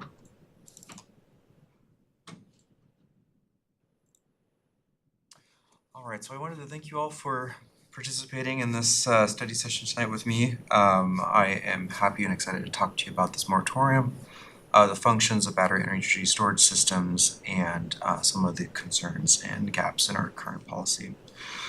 For those of you who do not remember me, my name is Gabriel Clark. I'm a Planner 2 here at the City of Auburn, and we are discussing the energy storage system moratorium under ordinance number 6978. All right, so first I kind of wanted to get a base understanding of what energy storage systems are. Energy storage systems, shortened to ESS, vary widely in their uses and installation types. Their primary function, though, is to store electrical energy from the grid during periods of low demand and discharge at periods of high demand. Battery energy storage systems, or BESS, are a type of ESS which use battery technologies, primarily lithium ion, which I'll describe later on in the slides, to provide the primary storage source to improve overall stability of the electrical grid. Other primary functions include load shedding and load sharing, smoothing and dispatching of renewable energy sources, and emergency power storage. The moratorium covers all energy storage systems. BESS is the primary concern for staff, and we'll dive into that deeper. All right, now that we know the general function, why a lithium-ion battery is the primary source for these types of functions. Lithium-ion batteries are very common in storing electrical energy. They can be charged and discharged reliably. They have high efficiency and modularity. So for example, we have phone batteries. What's all in your surfaces right now contain lithium-ion batteries, as well as electric vehicles. So they have a wide reach based on that energy density, efficiency, and life cycle. In the battery energy storage field, however, we do see a separation in three types. The first being residential. So the residential applications are smaller scale installations where a private residence wants to reap the benefits of that load sharing, don't want to pay the peak pricing on demand during between the hours of 4 and 8. Usually when you're at home, turning on the oven, turning on the air conditioning or heating, most everyone is doing that at the same time. So it helps kind of defer those costs. It also allows for a emergency power source that is relatively non-polluting. And under the confines of this context with the moratorium, residential installations are not considered under this due to their limited risk or impact to the life, safety, and well-being of Auburn residences. There are two types that are considered under the moratorium. We have first being commercial. Similar to residential, they provide load shedding, backup generation, but they are primarily used for consumption of that energy on site. The reason being they're considered under this moratorium is that they are substantially larger. And other commercial applications do trigger other land use permits that need further review. So the commercial category fits in here quite well. The final, which is the tier 3 or the grid scale installations, these interface directly with the grid through substation technology. They do not have an accessory land use such as like a commercial building or a residential building. This is primarily for the overall regional stability. These can be in capacity of anywhere from 5 megawatts to a few hundred megawatts up to almost 1,000 in some of the largest installations, and they can prove to be quite useful. The primary functions visualized. So as I mentioned previously, you see this red dashed line on the load leveling application and peak shaving application. So what we can think of that as is the average generated energy from the Grand Coulee Dam or the Columbia River or the Columbia Gorge generating station in eastern Washington. You can see during the low demand that energy is being captured by the battery energy storage system or BESS, recharging, replenishing its resources. Then during that afternoon or day rush when people are returning home, industries are starting, that rapid escalation in demand can outpace the service provided. In extreme cases, it can cause blackouts or other issues with the grid. In the smaller scale, increases prices for consumers in general and the public. So these BESS installations of the grid scale modulate that peak, keeping things as consistent as possible because that's what the grid has been designed to do in history past. As I've mentioned before, lithium ion is a primary battery technology. As you can see here in the discharge, that describes the reaction time for when there's a swing and peak. We have a reaction time between a few milliseconds to an hour, whereas the other types can take multiple hours to respond, and by then the power stations will have compensated for that additional demand. We also see the increased energy density as well as the lifetime efficiency. The lifetime efficiency is a primary reason. If you think about 100 megawatt installation and over a 10-year period, for example, after that 10-year period, the storage capacity of that 100 megawatt should not decrease more than 15%. So after that 10-year period, we see a storage capacity of 85 megawatts. So that's generally what we're considering here and what's considered lifetime efficiency. All right, now that we have some other information out of the way, this graphic kind of shows the way that the energy storage system is an intermediary between the consumer and the front of the meter, the producer. We have in the ESS here, energy enters the facility through the PCS, which is defined as the power control system. This then distributes the electricity to the battery module system, and in your mind's eye, it kind of looks like a filing cabinet. You pull out the drawers, and inside the files, there's a whole bunch of cells. That the emergency control system monitors temperature, voltage fluctuations, as well as heat and other gases that may be emitted from the storing of this energy. Emergency management systems are centers where the company or agency that oversees these installations monitor 24/7 and can respond efficiently in periods of an incident. They can notify local agencies, first responders, and things of that sort. Behind the meter, in that peak demand, as discharges allows those industrial commercial customers to consume that electricity, and then similarly to the residential and small scale commercial. And then in a deeper note, we have the cross section of that BESS cabinet, so you can see the kind of file cabinet looking structure, where if you pull out the battery pack, you see the individual cells. And I'll talk more on the cells as the potential impacts in the next slide. But you can see the off-gas detection, fire suppression system, and climate control. So these systems can either be liquid-cooled or air-cooled, depending on the manufacturer. Now you might be wondering, with this type of technology, what the impacts possibly could be. The primary impact for lithium-ion is thermal runaway. Lithium-ion batteries are commonly used because they can store a greater amount of energy in a smaller space. According to the National Fire Protection Association, when the energy in the battery is released in an uncontrolled manner, it generates heat, which can turn certain internal components, which I'll talk more later, into toxic flammable gases. These can pose a risk to the community if a fire were to break out. We see in England, for example, adequate safety measures can help limit the spread of a fire. This is a 600 megawatt BESS facility in England.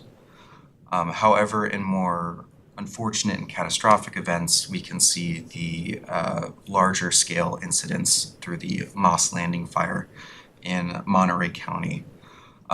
This incident required an evacuation of approximately 1,500 residents, and a full-scale investigation is currently going on. There are resources on the Monterey County emergency management site talking about the report and status of this. It is a currently developing investigation, so more information shall come out in the coming months. But I wanted to make you all aware of the risks with this system.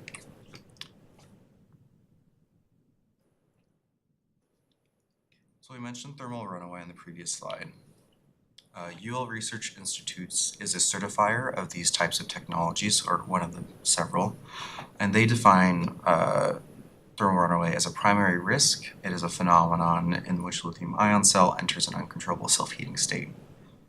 So visualizing what that is we see the separator in that cell that can deteriorate in periods of high temperatures, causing the negative and positive portions of the battery to connect.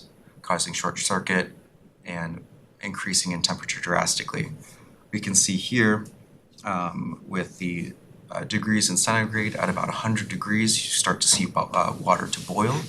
So you can imagine the heat that this could give off.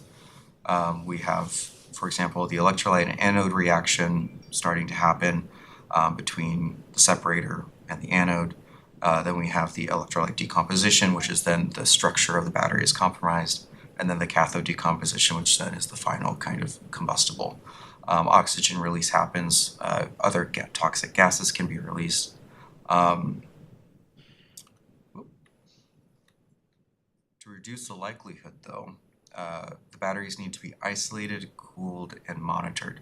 And this is achievable through effective policy, as well as ensuring that the companies and agencies that are installing this are in a reasonable and an effective manner.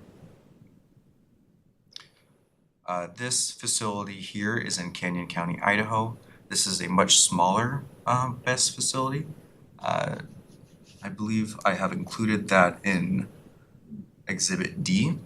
There is a report that shows that due to the size and nature of this, the recommendation from the agency and the company overseeing was to let the fire burn out.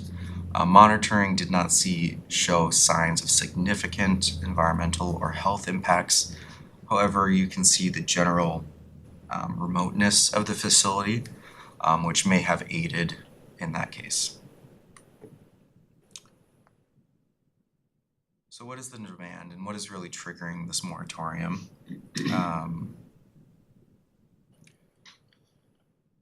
PSC hired power systems consultants to report the most viable sites in the service area. Christopher Substation was cited as a low-risk station for its location being separated from residences and other potential sites, the nominal kilovoltage range, as well as their bus configuration, and the number of lines that access the substation.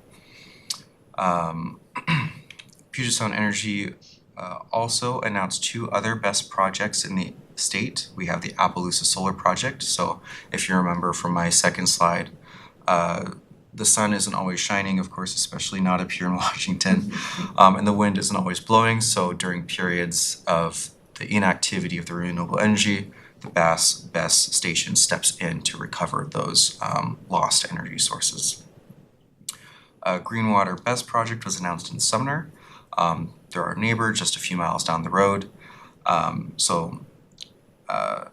Those are 2 examples of local or regional, I should say, demands.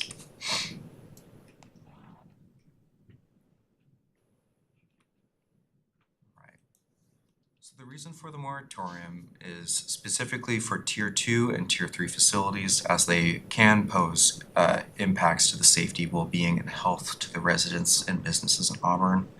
The instance of thermal runaway is not a guaranteed effect of battery energy storage systems, but it is a reasonable concern that does need to be taken into consideration when we are developing our code and considering this moratorium. The moratorium will provide needed time for the city to research these impacts and develop regulatory standards that would be coordinating with other agencies, other departments, as well as the public to develop that code. Community development and public works need to develop effective siting, construction, and operation regulations. All right. So up next, we have the jurisdictional response. Meetings with Valley Regional Fire Authority concluded that the main method of extinguishing the fires at BESS facilities is to continually douse the compromised rack with cool water. This does not necessarily extinguish the flame, but what this does aids in the dissipation of heat, because the heat is what is causing these fires. The issue with the water is that this period could last more than 12 hours. So we have to consider where that water is coming from And then finally, where that water is going. Is it going into our critical areas? Is it going into our city's storm system? Where is this going?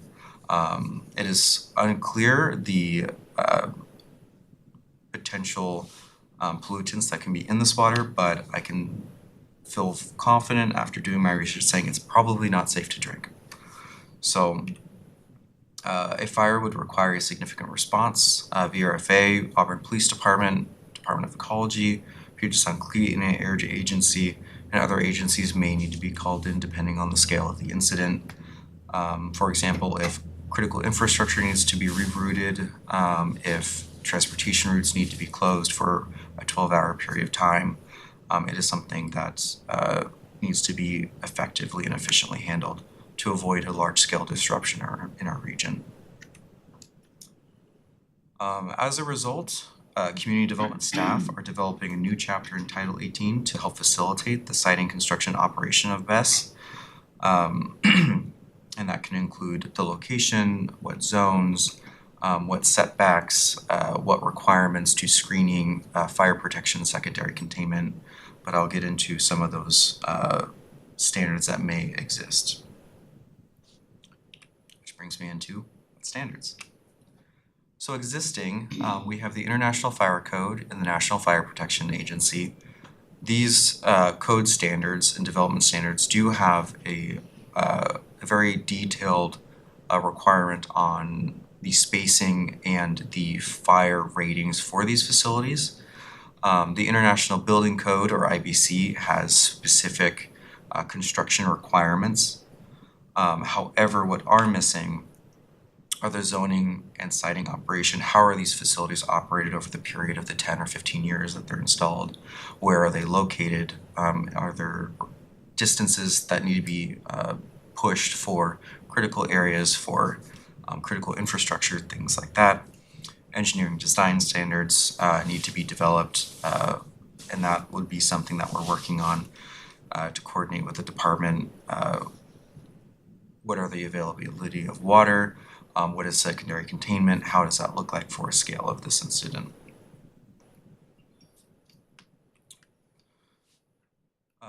For this moratorium, there's a 6-month time period. So for the proposal, in May, during council action, May 5th, hopefully, the moratorium will be adopted to allow for staff to begin the research and program development phase of this project. During July and June, staff will coordinate with the various agencies mentioned in this PowerPoint presentation, as well as city staff and concerned citizens to ensure we really develop that code. We will then go to the Planning Commission for their recommendation to council for their normal hearing and then their public hearing. We will then present those findings to for amendment to City Council and then council action. There is a clause in the moratorium that when the code is adopted, the moratorium would expire. Currently, the moratorium would expire in November, but if everything sails smoothly and we're able to coordinate effectively, we expect an October expiration date for the moratorium. I understand that was a lot of information. This was really new to me when I first started, so I'm sure you have lots of questions. So I'll do my best to answer them, but I'm... Council, do you have questions? Well, go ahead. I don't know if Go ahead. Have you, when you talked about infrastructure, have you reached out to our partners with the railroad, BNSF? BNSF? Yeah, as far as proximity to those corridors for shuttling people and, product that'd be going by? I have not reached out to BNSF or the other rail operators at this time, but that is someone who we are definitely considering, as that is a major component to our city. Okay. Yeah, I would look for them to be engaged as stakeholders as far as,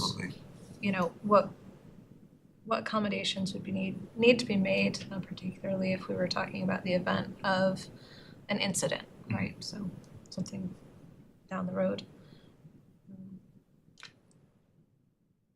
I'll have questions later. That was a lot to absorb. So there's a lot going on right now, so just. Certainly. But thank you for that presentation. I had heard that in some of our, other parts of the country, that there had been incidents with lithium batteries or lithium battery cells, specific to flooding events that were happening in coastal areas. And so I know we probably wouldn't be looking at saltwater flooding, but potentially just flooding in that area as well, because it tends to be lower land. And I know we've done a ton to mitigate in those areas of the city, but are you looking at likelihood of flood events as a factor in zoning? That is a certain factor. Currently, our floodplain is managed under Title 15, and most development of this type would be required to be outside of the floodplain. But I can definitely confirm and make sure that we are continuing that practice. But as far as I know, that is the current practice, is that they won't be considered in the floodplain. I have one. You made a comment about the water was not drinkable. How does that affect the pets, the animals? Well, if we look back at the components of the lithium-ion battery, we have lithium, which is a salt that's mined out of the country. Then we have other types of, typically some type of carbonate. And those can be potentially toxic for organic organisms, or most organisms. So yes, it can definitely impact pets. It can definitely impact critical wildlife. Anything that would consume that water, even plant material, it could contaminate the water surrounding there. So you might see in those instances of a fire and where the water leaks around, potentially, depending on the chemical composition of that battery, some type of browning of the grass or whatnot. So how does that affect our ground, period? It's going into our ground, may go into our table, water table. How are we gonna make sure that that is safe? That's a great question. That's certainly an item that we are investigating currently, specifically with that secondary containment. If or when that would be required, that would separate out, and that is also a component of the standard in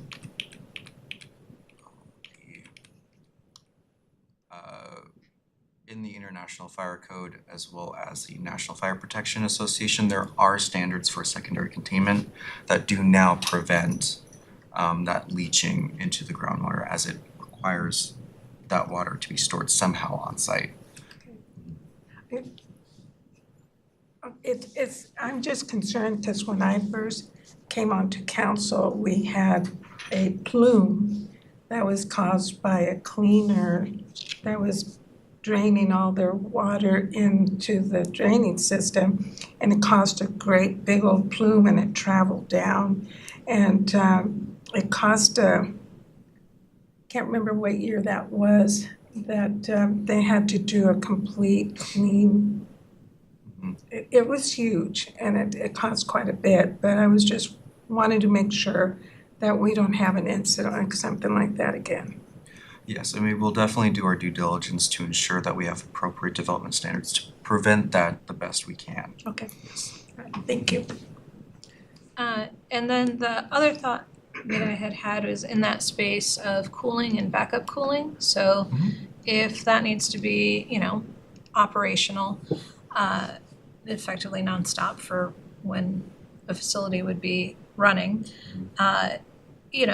in the Valley of Auburn, we know it can already be 20 degrees hotter than other parts of the county. And so the HVAC demands and sufficient backup systems, I would be looking for multiple layers of redundancy there on the event that if there was blackouts or rolling blackouts, not necessarily in the near term, but farther down the road, that we would have those redundancies in place because of the necessity of that, particularly in the summer season. Interesting. Okay, any further questions? Go ahead. Thank you very much. I believe that is the end of my presentation. Thank you for your time. Thank you. Great. Lots of information there. Thank you. If there's no further questions and, Councilwoman. Thank you, Chair. Do we have an update on the council policy and procedures? Because I believe that that was supposed to be discussed at this study session. I don't think so. It's not on our agenda. No, but It had been. it was brought up I at guess it the, was pulled from the agenda. oh, We're still going through it and we have our next meeting on the 8th. okay, thank you. Okay, thank you. It's adjourned.